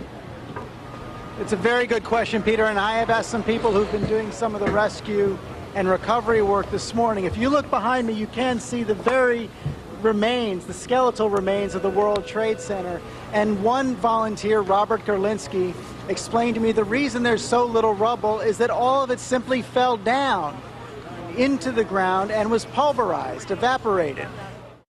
As an architect, I would expect to see larger portions of the building floors, the decking, the steel decking, the concrete topping, much larger remnants of what the structural components of this building was. After all, there was 110 floors in each building, and each floor plate was over an acre in size. And there's no concrete. There's very little concrete. All you see is aluminum and steel. What happened to the concrete? The concrete was pulverized. And I was down here Tuesday, and it was like you were on a foreign planet. All of Lower Manhattan, not just this site, from river to river, there was dust, powder, 2-3 inches thick. The concrete was just pulverized. Just a couple of other anomalies. As we know, there were reports of explosions. There were reports of underground explosions in both of the towers at the time of the impact from a building engineer by the name of Philip Morelli. There are interviews with him on the web. From the Naudet brothers film, 9/11, we see that the lobby of the North Tower was extensively damaged with what looks like high explosive blast damage, and this was immediately after the plane collision. I think a bomb went off in the lobby first, then a plane hit the building. Then another plane hit the other building. But when I was coming through the doors on the other side of the Trade Center, either they blew the lobby up or something, because it blew the glass out of the doors and knocked us all down, and I got smoke and everything on me. I just feel a little shook up because I got blasted, so. The ladies that are with me were in the World Trade Center in the first building and escaped through the lobby, where they report they believe there was a bomb in the lobby. We ran down the steps to the lobby. There was no lobby. Everything was torn up. And even the turnstile was burnt and was sticking up, and they just told us to run. As we were coming out, we passed the lobby. There was no lobby. So I believe the bomb hit the lobby first, and a couple of seconds then the first plane hit. No, the first explosion, and there was a second explosion in the same building. There were two explosions. Okay. Federal agencies that were down there do believe that there was some sort of explosive device somewhere else besides the planes hitting. There was another explosion that took place in one of the towers here. So obviously, according to his theory, he thinks that there were actually devices that were planted in the building. That the FBI most likely thinks that there was a car or truck packed with explosives underneath the buildings, which also exploded at the same time and brought both of them down. Now, that's the first time we're hearing that. So 2 planes and explosives that were in the building. Is that correct? That is the working theory at this point. They were having coffee in the World Trade Center when the first plane struck. And all of a sudden it sounded like, I don't know where the subway is, but it sounded like a subway collision, a bomb, and it was just pounding, boom, boom, boom, and I literally thought the subway had exploded and all the cars were physically land on top of us. It was so loud. As we were getting our gear on and making our way to the stairway, there was a heavy-duty explosion inside the lobby. We stuck on the stairs for a while. We finally got down to the lobby. Then we get to the lobby, it was this big explosion. There were numerous secondary explosions taking place in that building. There were continuous explosions. There was a secondary explosion, probably a device either planted before or on the aircraft that did not explode until an hour later. People not quite understanding what was going on. Then somebody said that they saw an airliner go into one of those towers. Then, I don't know, an hour later than that, we had that big explosion from much, much lower. I don't know what on earth caused that. Then there was those secondary explosions and then the subsequent collapses. It sounded like gunfire, bang, bang, bang, bang, bang, and then all of a sudden, 3 big explosions. About 50 consecutive bangs, and it fell down like a waterfall. And we heard the noise associated with an implosion. And you heard the boom, boom, boom, boom, boom, boom. Floor by floor, instead of popping out. It was if they had detonated. If they were planned to take down a building. Boom, boom, boom, boom, boom, boom, boom. And it just started going pop. It just started going boom, boom, boom, boom, boom. And he goes, how fast? I go like firecrackers. They're reporting exactly what I would expect. You're hearing boom, boom, boom, boom, boom, waves of explosions going off. Not one massive big boom. There's so many videos of witnesses from that day that report explosions. There's radio transmissions from the FDNY. We have the transcripts that were recorded, back in 2001 of all these firefighters and first responders reporting explosions. This testimony should have caused the presumption that there was a good chance explosive residue would be found and justified testing for it, rather than the opposite. It doesn't look like a collapse. It's like a huge mushrooming, billowing kind of an event. That whole thing looks nothing like a building falling down. It's a building being blown up. That's what the physics shows. Yet they refuse to consider the possibility that explosives or some other form of demolition device could have been used to cause the collapses of the towers. And the fact that controlled demolition is consistent with all the available technical evidence. And the response to that request for correction is NIST simply saying they're unable to provide a full explanation for the total collapse, even though that was their task given to them by Congress.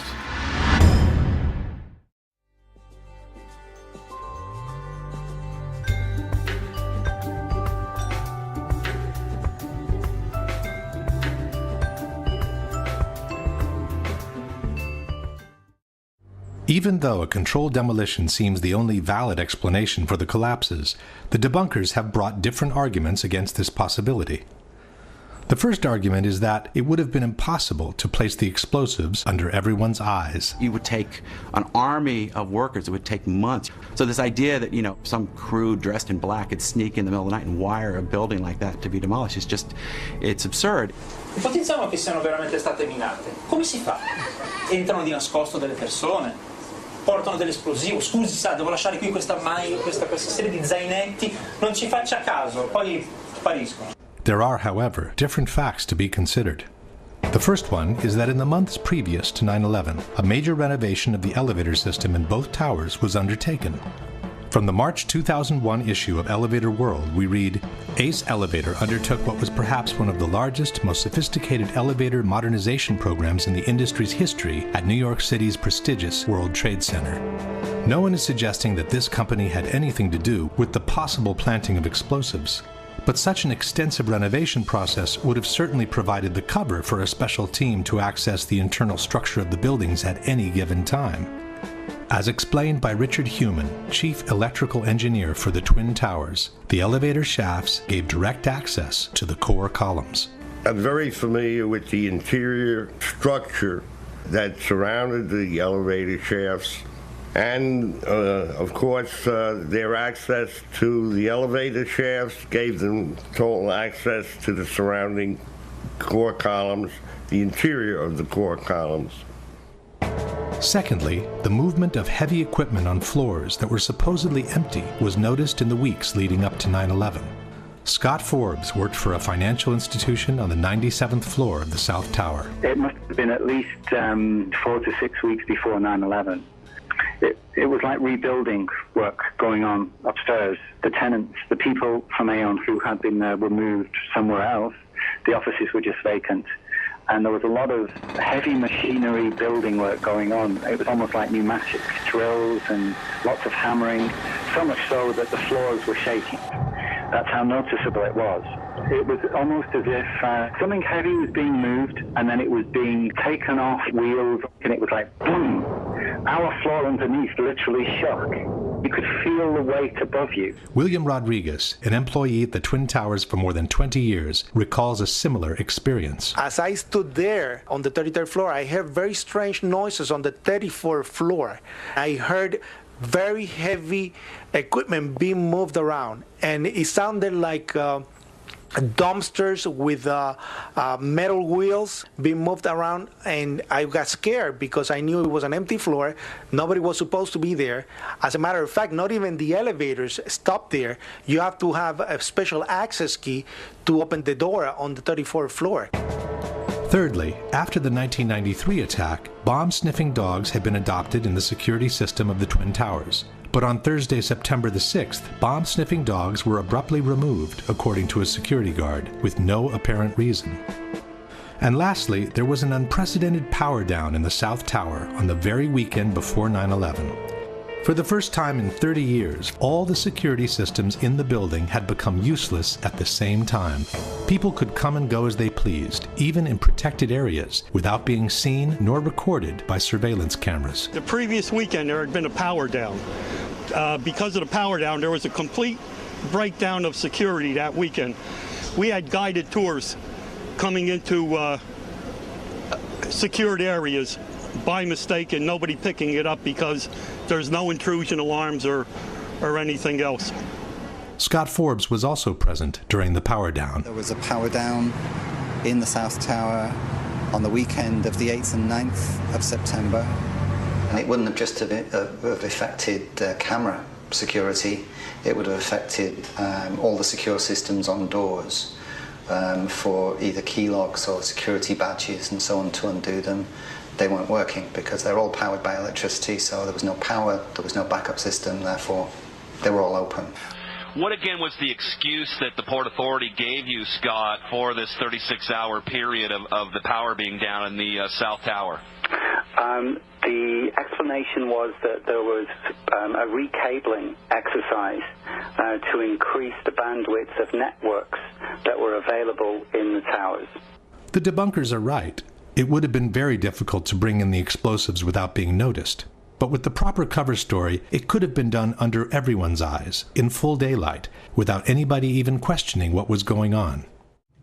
And as far as the initial impacts, this recent NIST study made an interesting point about World Trade Centers. The film analysis showed that it oscillated for about 4 minutes after it was struck by the airplane, and the oscillation rate was identical to what would be expected for the intact tower.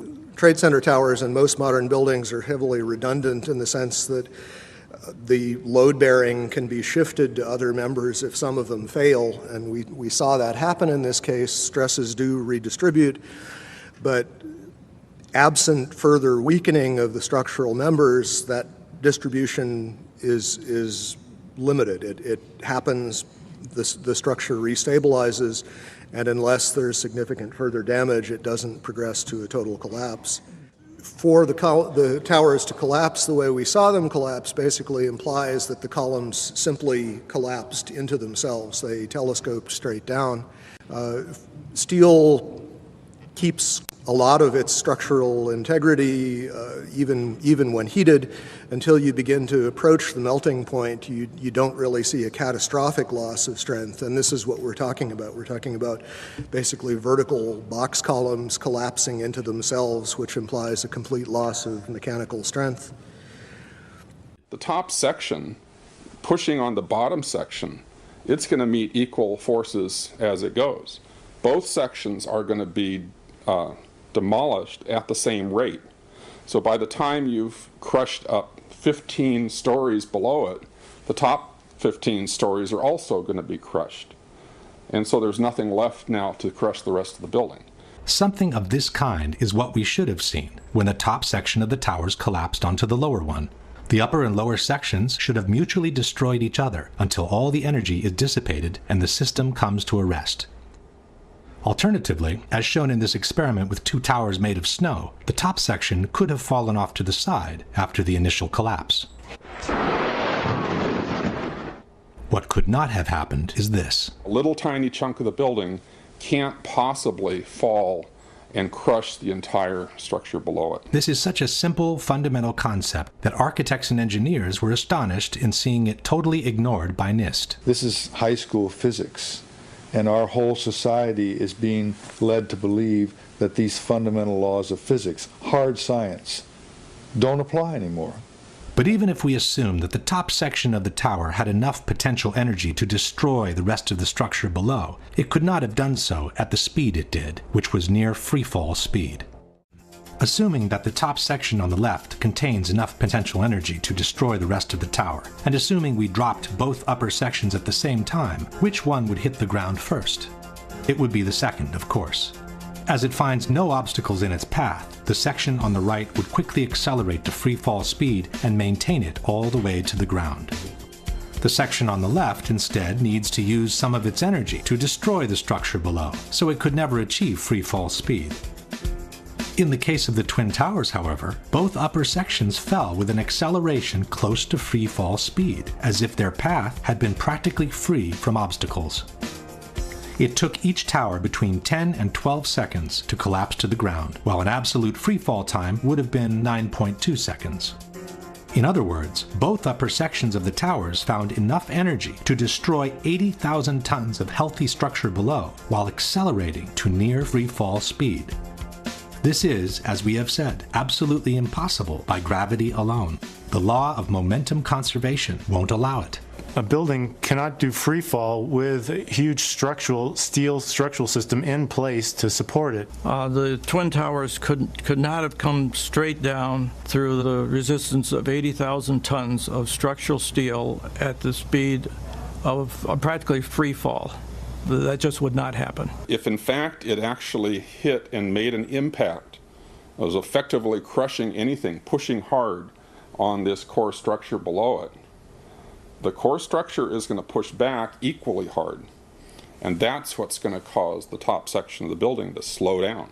As energy is drained away from the system to deform those members, it would slow down the descending mass and cause a descent at less than free fall speed. There is only one way for those buildings to have collapsed at the speed they did. The buildings fall at a speed which can only occur if the structure has been removed, the vertical structure. The same Shyam Sunder from NIST has acknowledged that free fall can only be achieved with the absence of a structure below. Free fall time would be an object that has no structural components below it. But what could have removed the supporting structure below, since the falling section didn't have any extra energy to do so? The fact that it's coming down at free fall says all of the energy is being used to just make it go straight down, which means it's coming down through itself and not breaking up the building as it goes.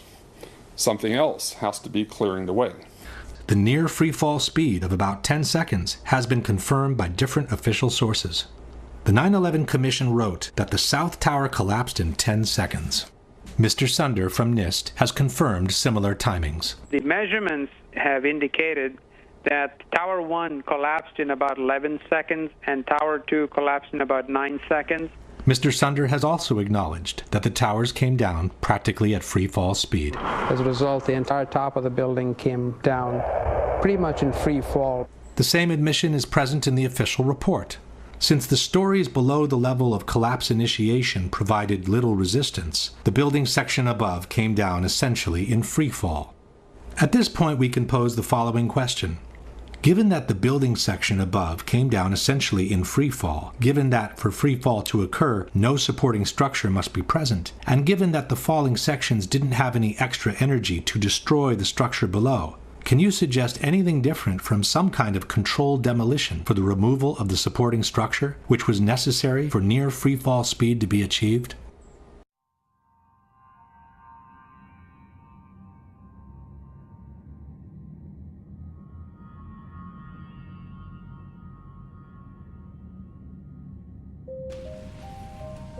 These terrorists kill not merely to end lives, but to disrupt and end a way of life.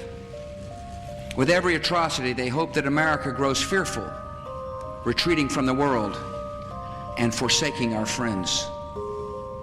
They stand against us because we stand in their way. We're not deceived by their pretenses to piety. We have seen their kind before. They are the heirs of all the murderous ideologies of the 20th century.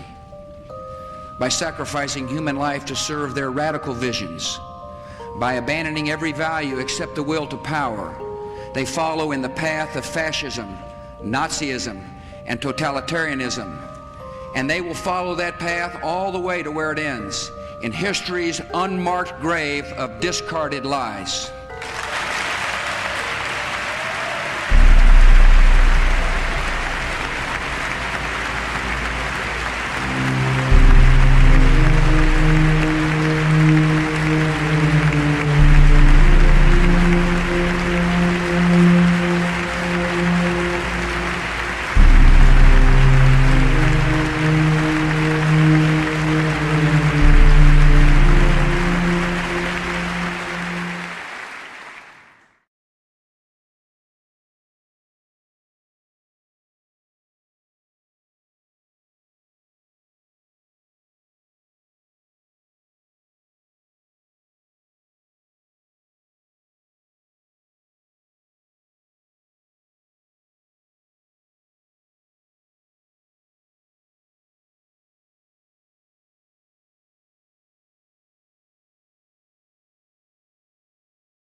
In September 1991, shortly after the end of the Cold War, a cabal of elite bankers and intelligence spooks led by George H.W. Bush financed a $240 billion covert operations war chest through the purchase of 10-year securities that, as it happened, were scheduled to come due on September 12, 2001.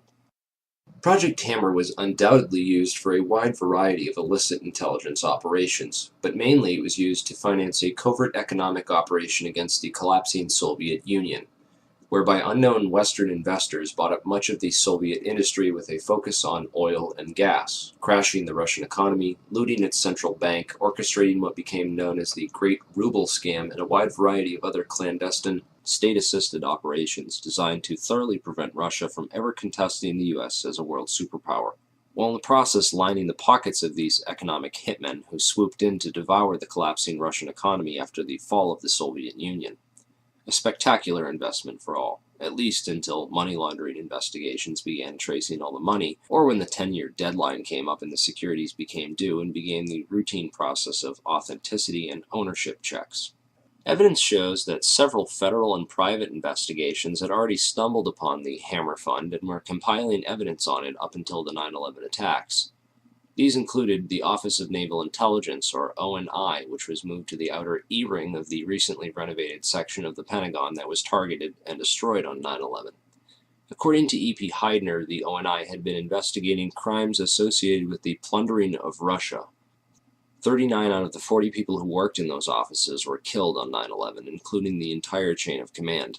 The Pentagon's financial accounting offices in that same wing were also an obvious target, as were the passengers on board Flight 77, many of whom coincidentally held top-secret clearances and were connected with Pentagon black operations. Agents of the Office of Naval Intelligence had also been investigating financial transactions which were linked to securities being managed by those securities dealers in the World Trade Center that were also targeted. 31% of the 125 fatalities in the Pentagon were from the Naval Command Center that housed the Office of Naval Intelligence. 41% of the fatalities in the Twin Towers came from two companies that managed U.S. government securities, Cantor Fitzgerald and Eurobrokers. There were three major security brokers in the World Trade Center: Cantor Fitzgerald, Eurobrokers, and Garbin Intercapital. At 8:46 on the morning of September 11th, Flight 11 flew directly into Marshall McLennan's secure computer room in the North Tower, right below the floor on which Cantor Fitzgerald was situated. Cantor Fitzgerald was the largest security dealer in the U.S. Shortly after that, a massive explosion went off just under the FBI offices in the North Tower on the 23rd floor. Fires were reported on the 22nd floor at 8:47. There were also explosions and subsequent fires reported at Garbin Intercapital on the 25th floor and in the basement of Tower 1 as well. Shortly thereafter, at 9:03, Flight 175 hit the South Tower right below the floors on which Eurobrokers was situated. In all three cases, the explosive, fiery destruction consumed the offices and the several floors above, destroying files and trapping victims inside. In the midst of all this, Building 6 was destroyed by an explosion that took place before either tower fell.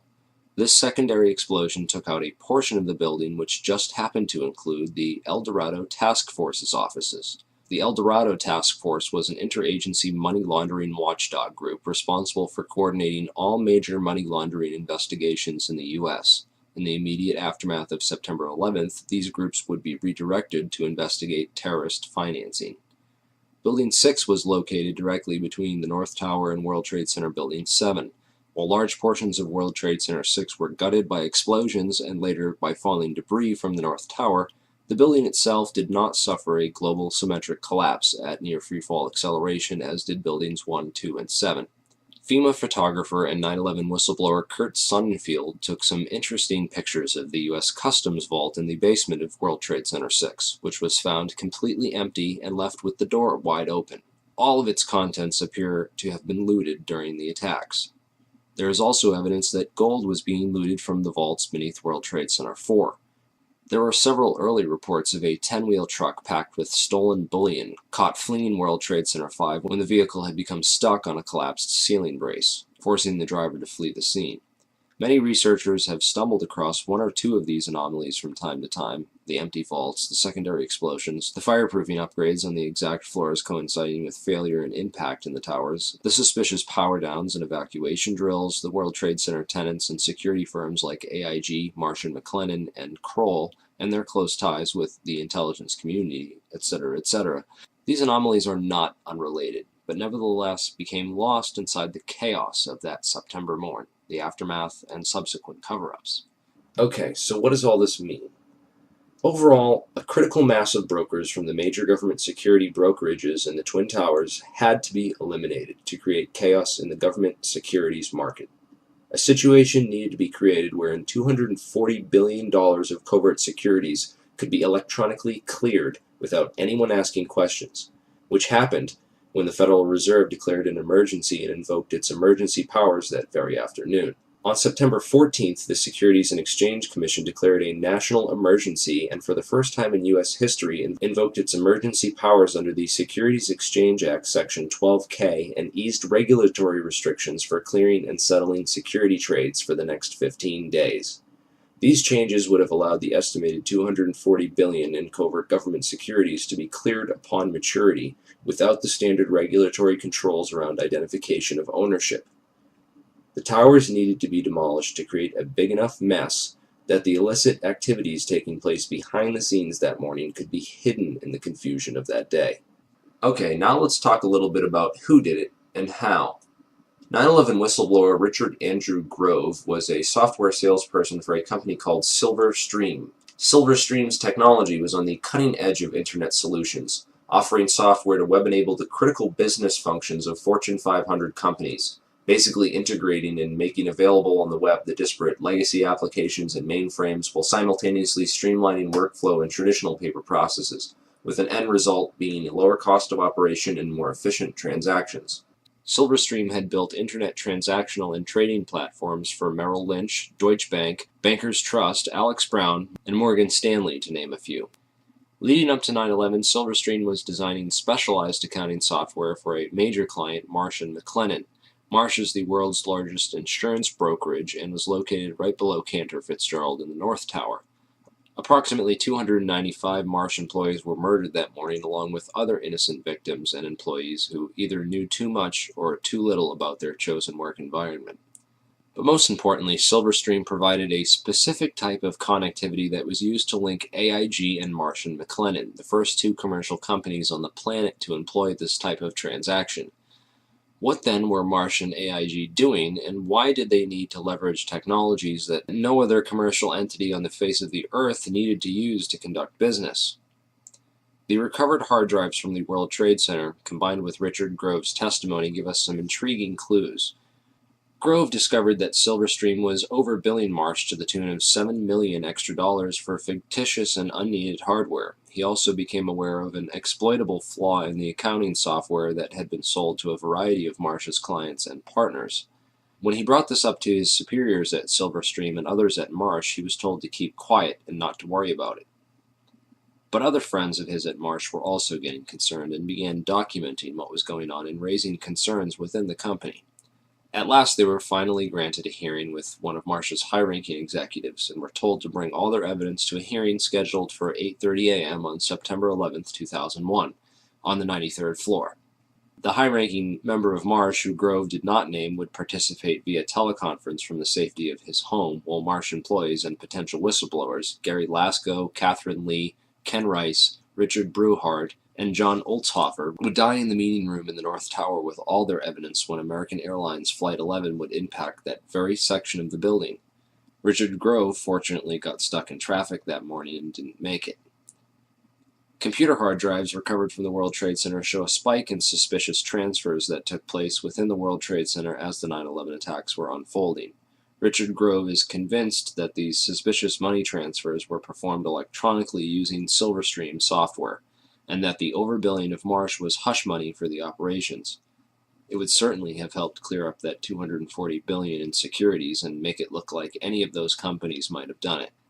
The recovered hard drives and financial transactions from 9/11 all show clear evidence that something was going on that morning. Marsh's CEO at the time was Jeffrey Greenberg, the son of Maurice Greenberg of AIG. Most insurance companies were hurting badly in late 2001 after $40 billion in insurance settlements had been paid out for the devastation caused by the 9/11 attacks. Yet one insurance company did not suffer quite the same losses as the other companies did. American International Group, or AIG as it turns out, is much more than an insurance company. With its long ties to the intelligence community, AIG was founded by OSS operative Cornelius V. Starr, 2 R's, the uncle of Clinton's friend Kenneth Starr. AIG currently operates a complex network of shell companies and other entities which operate internationally and have been used for clandestine intelligence gathering and other covert activities for decades. The company that ran security in the World Trade Center, Kroll Associates, was owned by AIG. The CEO of AIG on 9/11 was a guy named Morris Greenberg, who was actually nominated for the position of Director of Central Intelligence after he authored a report for the Council on Foreign Relations, of which he's a high-ranking member, where he advocated that FBI and Drug Enforcement Agency agents operating abroad should not be allowed to act independently of either the ambassador or the CIA, lest pursuit of evidence or individuals for prosecution cause major foreign policy problems or complicate ongoing intelligence and diplomatic activities. Of course, this type of policy is essentially a continuation of things like Executive Order 12333 and the CIA-assisted Contra cocaine trafficking that went on as an immediate result. These backdoor agreements open the floodgates for government drug money laundering and narco-trafficking.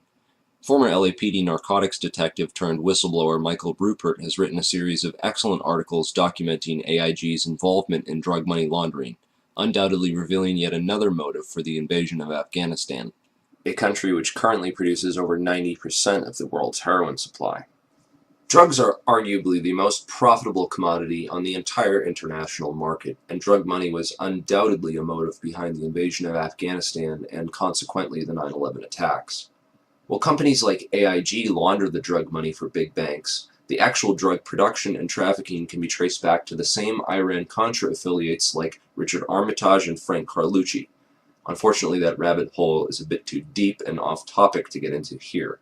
I will mention that DynCorp was heavily involved, as well as Stewart Air Force Base in upstate New York, where the 2 flights out of Boston crossed paths simultaneously and shut off their transponders before making their way to the Twin Towers. Many researchers believe that the MENA operation was moved to Stewart Air Force Base after Barry Seal got whacked. Richard Armitage was the Deputy Secretary of State on 9/11, and according to whistleblower Michael Springman, he was the man responsible for granting visas to 15 out of 19 of the 9/11 hijackers, allowing them to enter the U.S. and pursue flight training. Frank Carlucci is the chairman of the Carlyle Group and was in Washington, D.C. on 9/11, having just met with George H.W. Bush and the brother of Osama bin Laden on Carlyle Group business. Frank Carlucci was also the chairman of BDM International, a company that served as a front for State Department black operations. Frank Carlucci's employees at BDM International left to take charge of Stratesec, the World Trade Center and airport security firm. Corporate Operating Officer Barry W. McDaniel, an ex-military expert in logistics and materials distribution, and CEO Wirt Dexter Walker III, who is a distant Bush cousin from the Herbert Walker line, with an extensive history of managing CIA front companies. Marvin Bush, the president's brother, was also a board member at Stratesec, although Stratesec maintained contracts for security upgrades which were set to expire on September 11, 2001. They were not the company officially charged with World Trade Center security. This role was assigned to a risk management firm called Kroll Associates.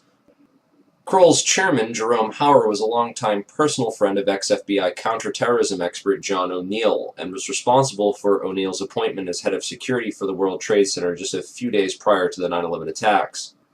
O'Neill was the world's leading expert on Osama bin Laden and al-Qaeda and was a potential 9/11 whistleblower with hard evidence of White House complicity in the protection and shielding of the 9/11 hijackers from all means of federal investigation.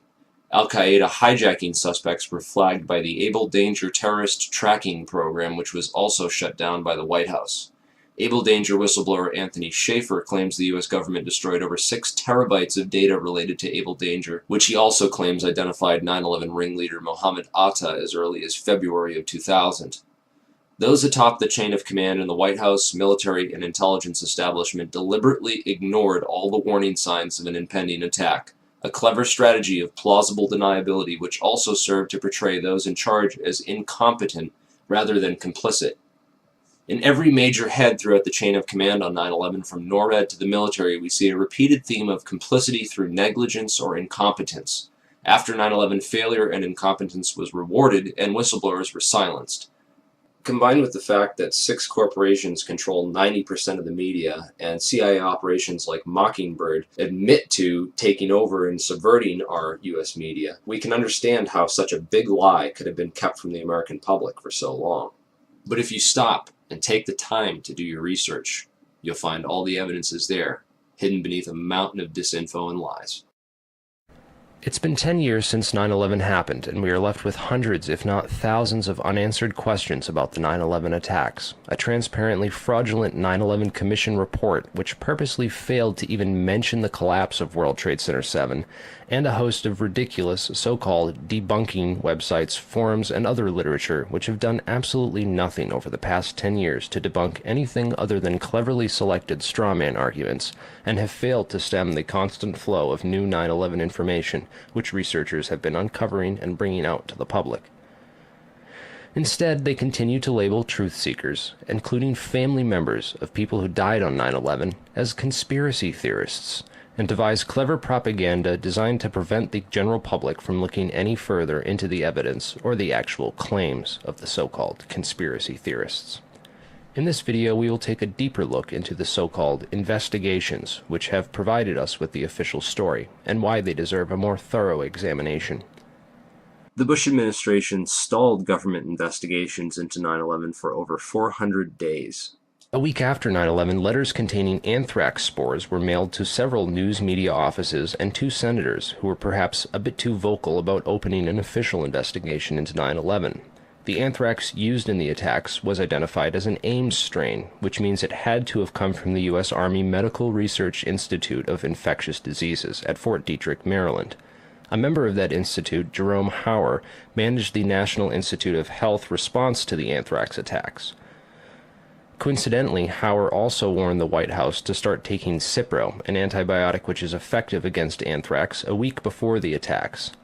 Jerome Hauer also happened to be a managing director at Kroll Associates, which ran security at the World Trade Center up until the weekend before 9/11, when that role was personally handed off by Hauer to FBI agent John O'Neill, who would later die in the attacks, drawing strong suspicion that he was set up due to his knowledge of Al-Qaeda and the 9/11 hijackers, whom he was blocked from investigating while he was working at the FBI.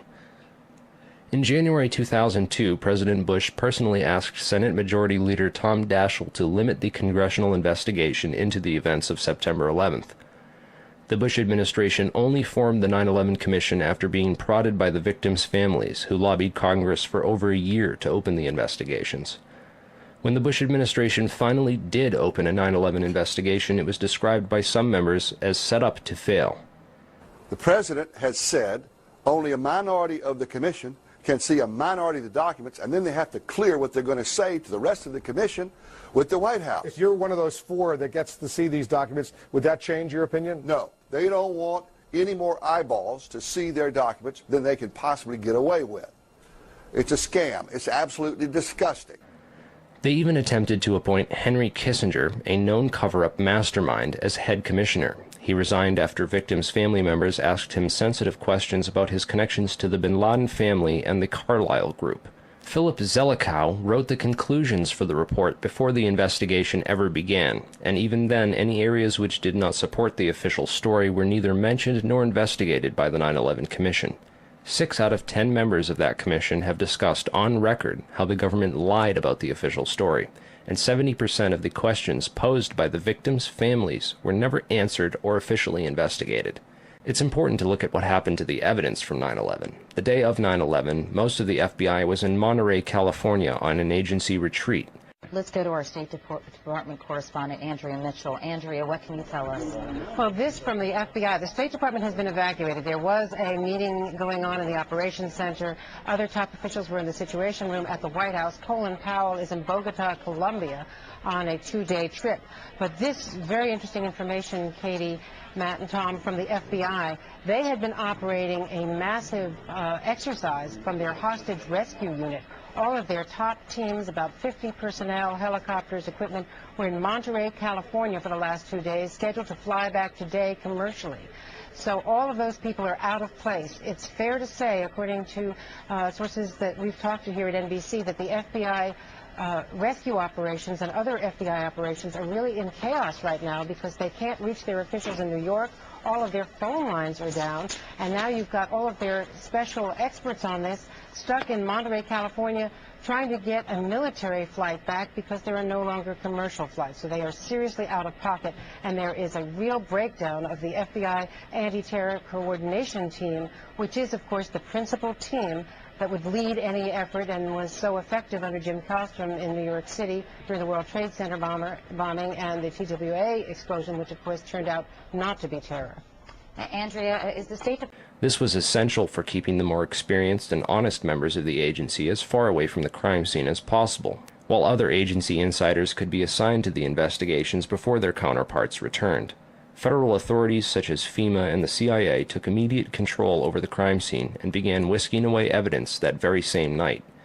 Turner Construction, one of the primary contractors at Ground Zero, occupied the 38th floor of the North Tower and was involved in performing the fireproofing upgrades inside the towers.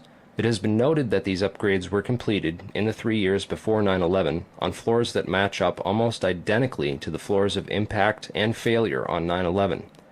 Once the cleanup was fully coordinated, the operations were consolidated under the control of two primary contractors, AMEC Construction Management and Bovis Lend-Lease. These are the two companies that were originally assigned to the areas of Ground Zero that included the North Tower, AMEC, and the South Tower, Bovis. A truly surprising fact is that at the time of the attacks on 9/11, AMEC had just completed a $258 million refurbishment of Wedge 1 of the Pentagon, which is exactly where American Airlines Flight 77 impacted that building. Arguments over the size of the hole of the Pentagon and whether it was a plane or a missile are, in my opinion, a convenient distraction from the much bigger picture of why that section of the building was targeted and by whom. On September 10, 2001, Secretary of Defense Donald Rumsfeld announced that $2.3 trillion in unadjusted funds were missing from the Pentagon budget. The very next day, the offices whose responsibility it was for tracking that money down were destroyed when American Airlines Flight 77 impacted that very section of the building. The only off-site backup for the Pentagon's black budget financial records was a secure federal office building in the World Trade Center complex. Strangely, it too was destroyed on 9/11. World Trade Center 7 was the largest CIA headquarters outside of Langley, Virginia, and housed offices involved in several large-scale federal investigations into massive stock market and accounting fraud. Not surprisingly, World Trade Center 7 was the first to be cleaned up and the evidence destroyed at Ground Zero. So if the Twin Towers in Building 7 were brought down in a controlled demolition, and the scientific evidence points to nanothermite, then who could have produced this and who could have put it in the buildings and how did they get it there? In the impact zone of the North Tower was a company called Marsh & McLennan, which at the time was the world's largest insurance brokerage company. One of Marsh's executives was a guy named L. Paul Bremer, who was also the chairman of the Congressional National Commission on Terrorism from 1999 to 2000, and the U.S. ambassador at large for counterterrorism from 1986 to 1989. Instead of going to work on the day of 9/11 and dying inside the towers with hundreds of his employees, Bremer decided to go on MSNBC and tell the world that Osama bin Laden was behind the attacks and possibly Iraq and Iran, and then he demanded the most severe military response we can come up with. L. Paul Bremer was called away from Marsh in 2003 to become the Iraq occupation governor, a role he has been widely criticized for. So Bremer not only worked inside the buildings, but had offices directly in the impact zone of the South Tower where Flight 175 would hit. He missed work on 9/11 to give us the official story on national television, and went on to be the Iraq occupation governor. You really can't get more connected to 9/11 than that. Oh wait, you can, sorry. I forgot to mention that Bremer was also the former manager for Kissinger Associates. He was a member of the board for Akzo Nobel, the parent of International Paint Company, which produced a fireproofing application for skyscrapers called Interchar. Bremer was also on the International Advisory Board for the Japanese mining and machinery company Komatsu, which at the time had been involved in a joint venture agreement with Dresser Industries, the oil services intelligence front where Prescott Bush Sr. and George H.W. Bush got their start with Neil Mallon. Anyway, the Komatsu Dresser mining division operated from 1988 to 1998 1997, and in July 1996 it patented a nanothermite demolition device that could, quote, demolish a concrete structure at high efficiency while preventing a secondary problem due to noise, flying chips and dust, and the like. As many of you know, residues of thermite, a highly energetic chemical mixture, have been confirmed in samples of World Trade Center dust, and the use of thermite at the World Trade Center was also revealed by environmental data.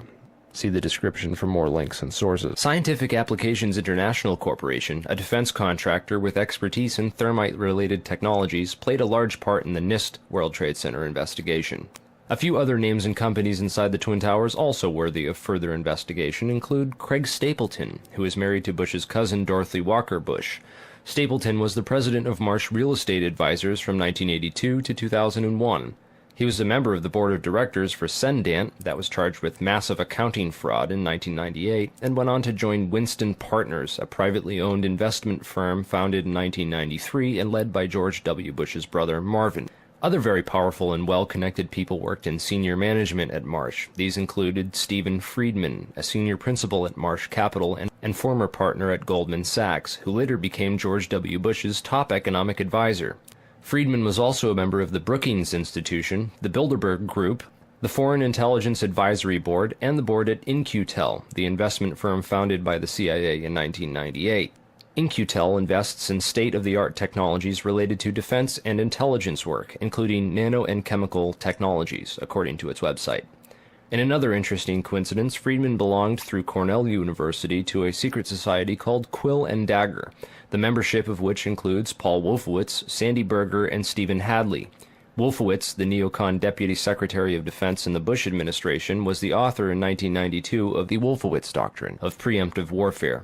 He also made comments about a surprise-like Pearl Harbor months before 9/11 and met with Pakistani ISI General Mahmoud Ahmed in the week before 9/11. Berger, the national security advisor to President Clinton, was later caught stealing documents from the 9/11 Commission investigation. Berger was also the boss of White House counterterrorism czar Richard Clarke, and together with Hadley, who was Condoleezza Rice's deputy, was responsible for delaying or obstructing Clarke's plans to stop al-Qaeda in January of 2001.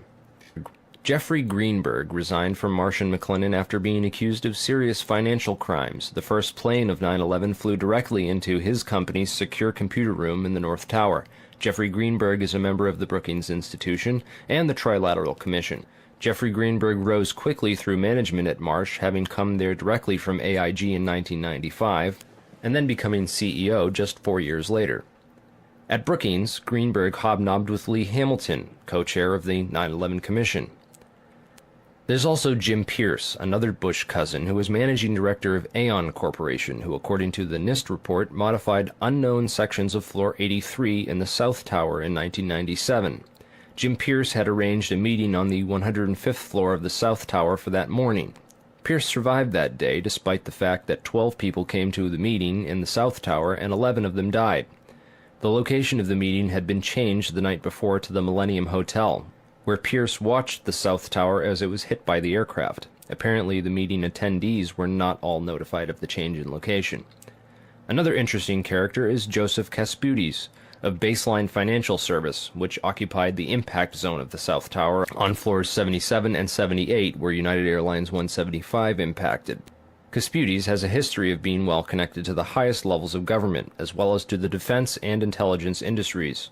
Kasputis worked from 1972 to 1977 for the U.S. Department of Commerce and Defense. He was also the deputy director of Nixon's White House task force that dealt with the Arab oil embargo of 1973, and was instrumental in the creation of the Department of Energy. Kasputis went on to run a large corporation called Primark that had offices in both towers on 9/11. One of the subsidiaries of Primark, the Analytical Sciences Corporation, TASC, worked with so-called black or top-secret programs. TASC also worked closely with the National Institute of Standards and Technology. Kasputis was also a member of the Logistics Management Institute, LMI, whose members included Paul Kaminsky of In-Q-Tel and General Dynamics, Charles DiBona of Halliburton, Skull and Bones member Joseph Samuel Nye, and Michael Daniels of Scientific Applications International Corporation. LMI's self-proclaimed role is advancing the science of government. Casputi's connections to the DOE from 1977 through at least 1997 are interesting, considering that the DOE was developing thermite ignition devices as early as 1983. Joseph Casputi's went on to become the CEO of Baseline Financial Services, which was directly in the impact zone on the 78th floor of the South Tower. According to NIST, Casputi's Baseline Financial modified the southeast corner of floor 78 in 1999, exactly where the aircraft hit on 9/11. Floors 77 and 78 were upgraded for fireproofing in June and April of 1998, respectively. Another company of interest on floor 91, just above the impact zone for the South Tower, was Washington Group International. This company was known primarily as a construction and mining firm, and it had just acquired Raytheon Engineers in July of 2000. In 1996, Washington took over Morrison Knudsen, an engineering and construction firm that had a history of working on large-scale projects around the world, including in China, Iran, Afghanistan, and Saudi Arabia. The Army Corps of Engineers hired Morrison Knudsen to demolish over 200 buildings in 1995. One of the DOE facilities for which Washington was responsible well before 9/11 was the Savannah River site near Aiken, South Carolina. In February of 1997, Lawrence Livermore National Labs and the Savannah River site signed an agreement of cooperation to share technology. Savannah went on to add developing sol gel technology for fuels and other applications to its portfolio. Sol gel technology is utilized by Lawrence Livermore National Laboratories for making nanothermites. In another coincidence, Savannah River Technology staff participated in the search and rescue operations at Ground Zero by providing unique tools. Just before 9/11, Washington was going through a tough time financially and sought Chapter 11 bankruptcy protection. Securities and Exchange Commission documents show that Washington made court-ordered pre-petition payments as part of these proceedings to a number of companies, including Komatsu. Washington also made payments to Greenhorn and Omara, whose employee, Teresa McAllister, was a lead author of the FEMA and NIST reports on the World Trade Center disaster, and to Sumitomo Bank, which was closely allied with Komatsu. Building 7 was a 47-story federal office building in the World Trade Center site, which collapsed at 5:20 p.m. on the afternoon of 9/11. This building was home to the CIA, in fact, the largest CIA headquarters outside of Langley, Virginia. It also housed offices for the Secret Service and the Securities and Exchange Commission. One of the most interesting tenants, however, was then Mayor Giuliani's Office of Emergency Management and its Emergency Command Center on the 23rd floor. This floor received $15 million worth of renovations, including independent and secure air and water supplies, and bullet and bomb-resistant windows designed to withstand 200-mile-per-hour winds. Mayor Giuliani was a former U.S. prosecutor for the South District of New York from 1983 to 1989, who was in charge of investigating the terrorist financing Bank of Credit and Commerce International. After he left his job as a prosecutor to start a political career, he worked for a law firm called White & Case that actually represented BCCI. So he went from prosecuting the BCCI to working for a law firm which defended the BCCI. This was likely his foot in the door of this underground corporate criminal network. Giuliani would later help to destroy all the crime scene evidence from Ground Zero. Giuliani's sidekick on 9/11 was Police Commissioner Bernard Kerik, who appeared to be coaching some of Rudy's actions that day, keeping him away from the media and even answering questions for him about explosives in the buildings. In fact, Bernard Kerik gave us the first official government pronouncement that no explosives were involved in the destruction of the World Trade Center buildings. Kerik's department was also the same one that found that pristine, completely undamaged hijacker's passport, which survived a plane impact and fireball, which destroyed 2 titanium black boxes and 3 towers. Yeah, Kerik would later receive a nomination from President Bush to become Director of Homeland Security, which he declined for personal and political reasons, and instead took a job training the Iraqi police force in Iraq alongside L. Paul Bremer. Both men are credited for turning Iraq into the unwinnable quagmire it is today. In February of 2010, Kerik was sentenced to 4 years in federal prison for conspiracy and fraud charges, unrelated to the crimes of 9/11, unfortunately, but it still goes to show you what kind of person he is. Definitely the kind of person you'd want inside the New York City police force during a staged event like 9/11. And lastly, we have the Pentagon. It's certainly peculiar, to say the least, that al-Qaeda terrorists hell-bent on destroying the USA would not crash their plane into the north wing of the Pentagon, where all the most important offices were, like Donald Rumsfeld, John Ashcroft, etc., and that they would instead choose to target the one section of the Pentagon that had most recently been refurbished to withstand missile impacts.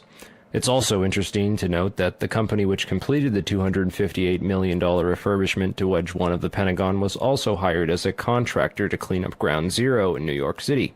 Wedge 1 also coincidentally housed the Pentagon's Budget Analyst Office, where DoD staffers were working on the mystery of the $2.3 trillion that was reported missing by Defense Secretary Donald Rumsfeld in a press conference the day before 9/11. The Pentagon's comptroller in charge of that money at the time was an interesting fellow named Dov Zakheim, a member of the Council on Foreign Relations, the International Institute for Strategic Studies, and a contributor to the neocon think tank Project for the New American Century. Zakheim helped write the PNAC document Rebuilding America's Defenses, in which he is credited for the line which states, "Further, the process of transformation, even if it brings revolutionary change, is likely to be a long one, absent some catastrophic and catalyzing event, like a new Pearl Harbor." Several members of the Bush administration, including President Bush himself, would later refer to 9/11 as a new Pearl Harbor. A respected and established voice in the intelligence community, his views were eagerly accepted. And Dov went from his position at Systems Planning Corporation to become the comptroller of the Pentagon in May of 2001. Perhaps not so coincidentally, it was an SPC subsidiary, Tridata Corporation, that oversaw the investigation after the terrorist attacks on the World Trade Center in 1993.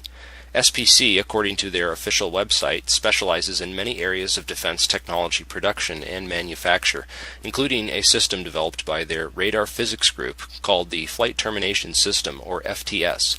This is a system used to destroy target drones, craft that would be fired on by test aircraft or weaponry, in the event of malfunctions or misses. This highly sophisticated wargame technology allows the control of several drones from a remote location on varying frequencies, and has a range of several hundred miles. This technology can be used on many different types of aircraft, including large passenger jets.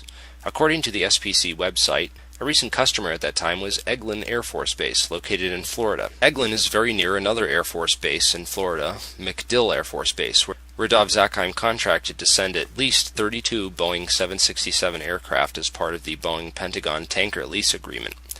As the events of September 11, 2001 occurred, little was mentioned about these strange coincidences and the proximity of Dov Zakheim and his group. Since there was little physical evidence remaining after the events, investigators were only left with photographic and anecdotal evidence. This is a photograph of the Flight Termination System module from their site. Note it has a cylindrical shape and is consistent with the size and shape of the object observed under the fuselage of Flight 175. The Boeing lease deal involved the replacement of the aging KC-135 tanker fleet with these smaller, more efficient Boeing 767s, which were to be leased by Dov Zakheim's group. The planes were to be refitted with refueling equipment, including lines and nozzle assemblies. In this enlargement of Flight 175, we can clearly see a cylindrical object under the fuselage and a structure that appears to be attached to the right underside of the rear fuselage section.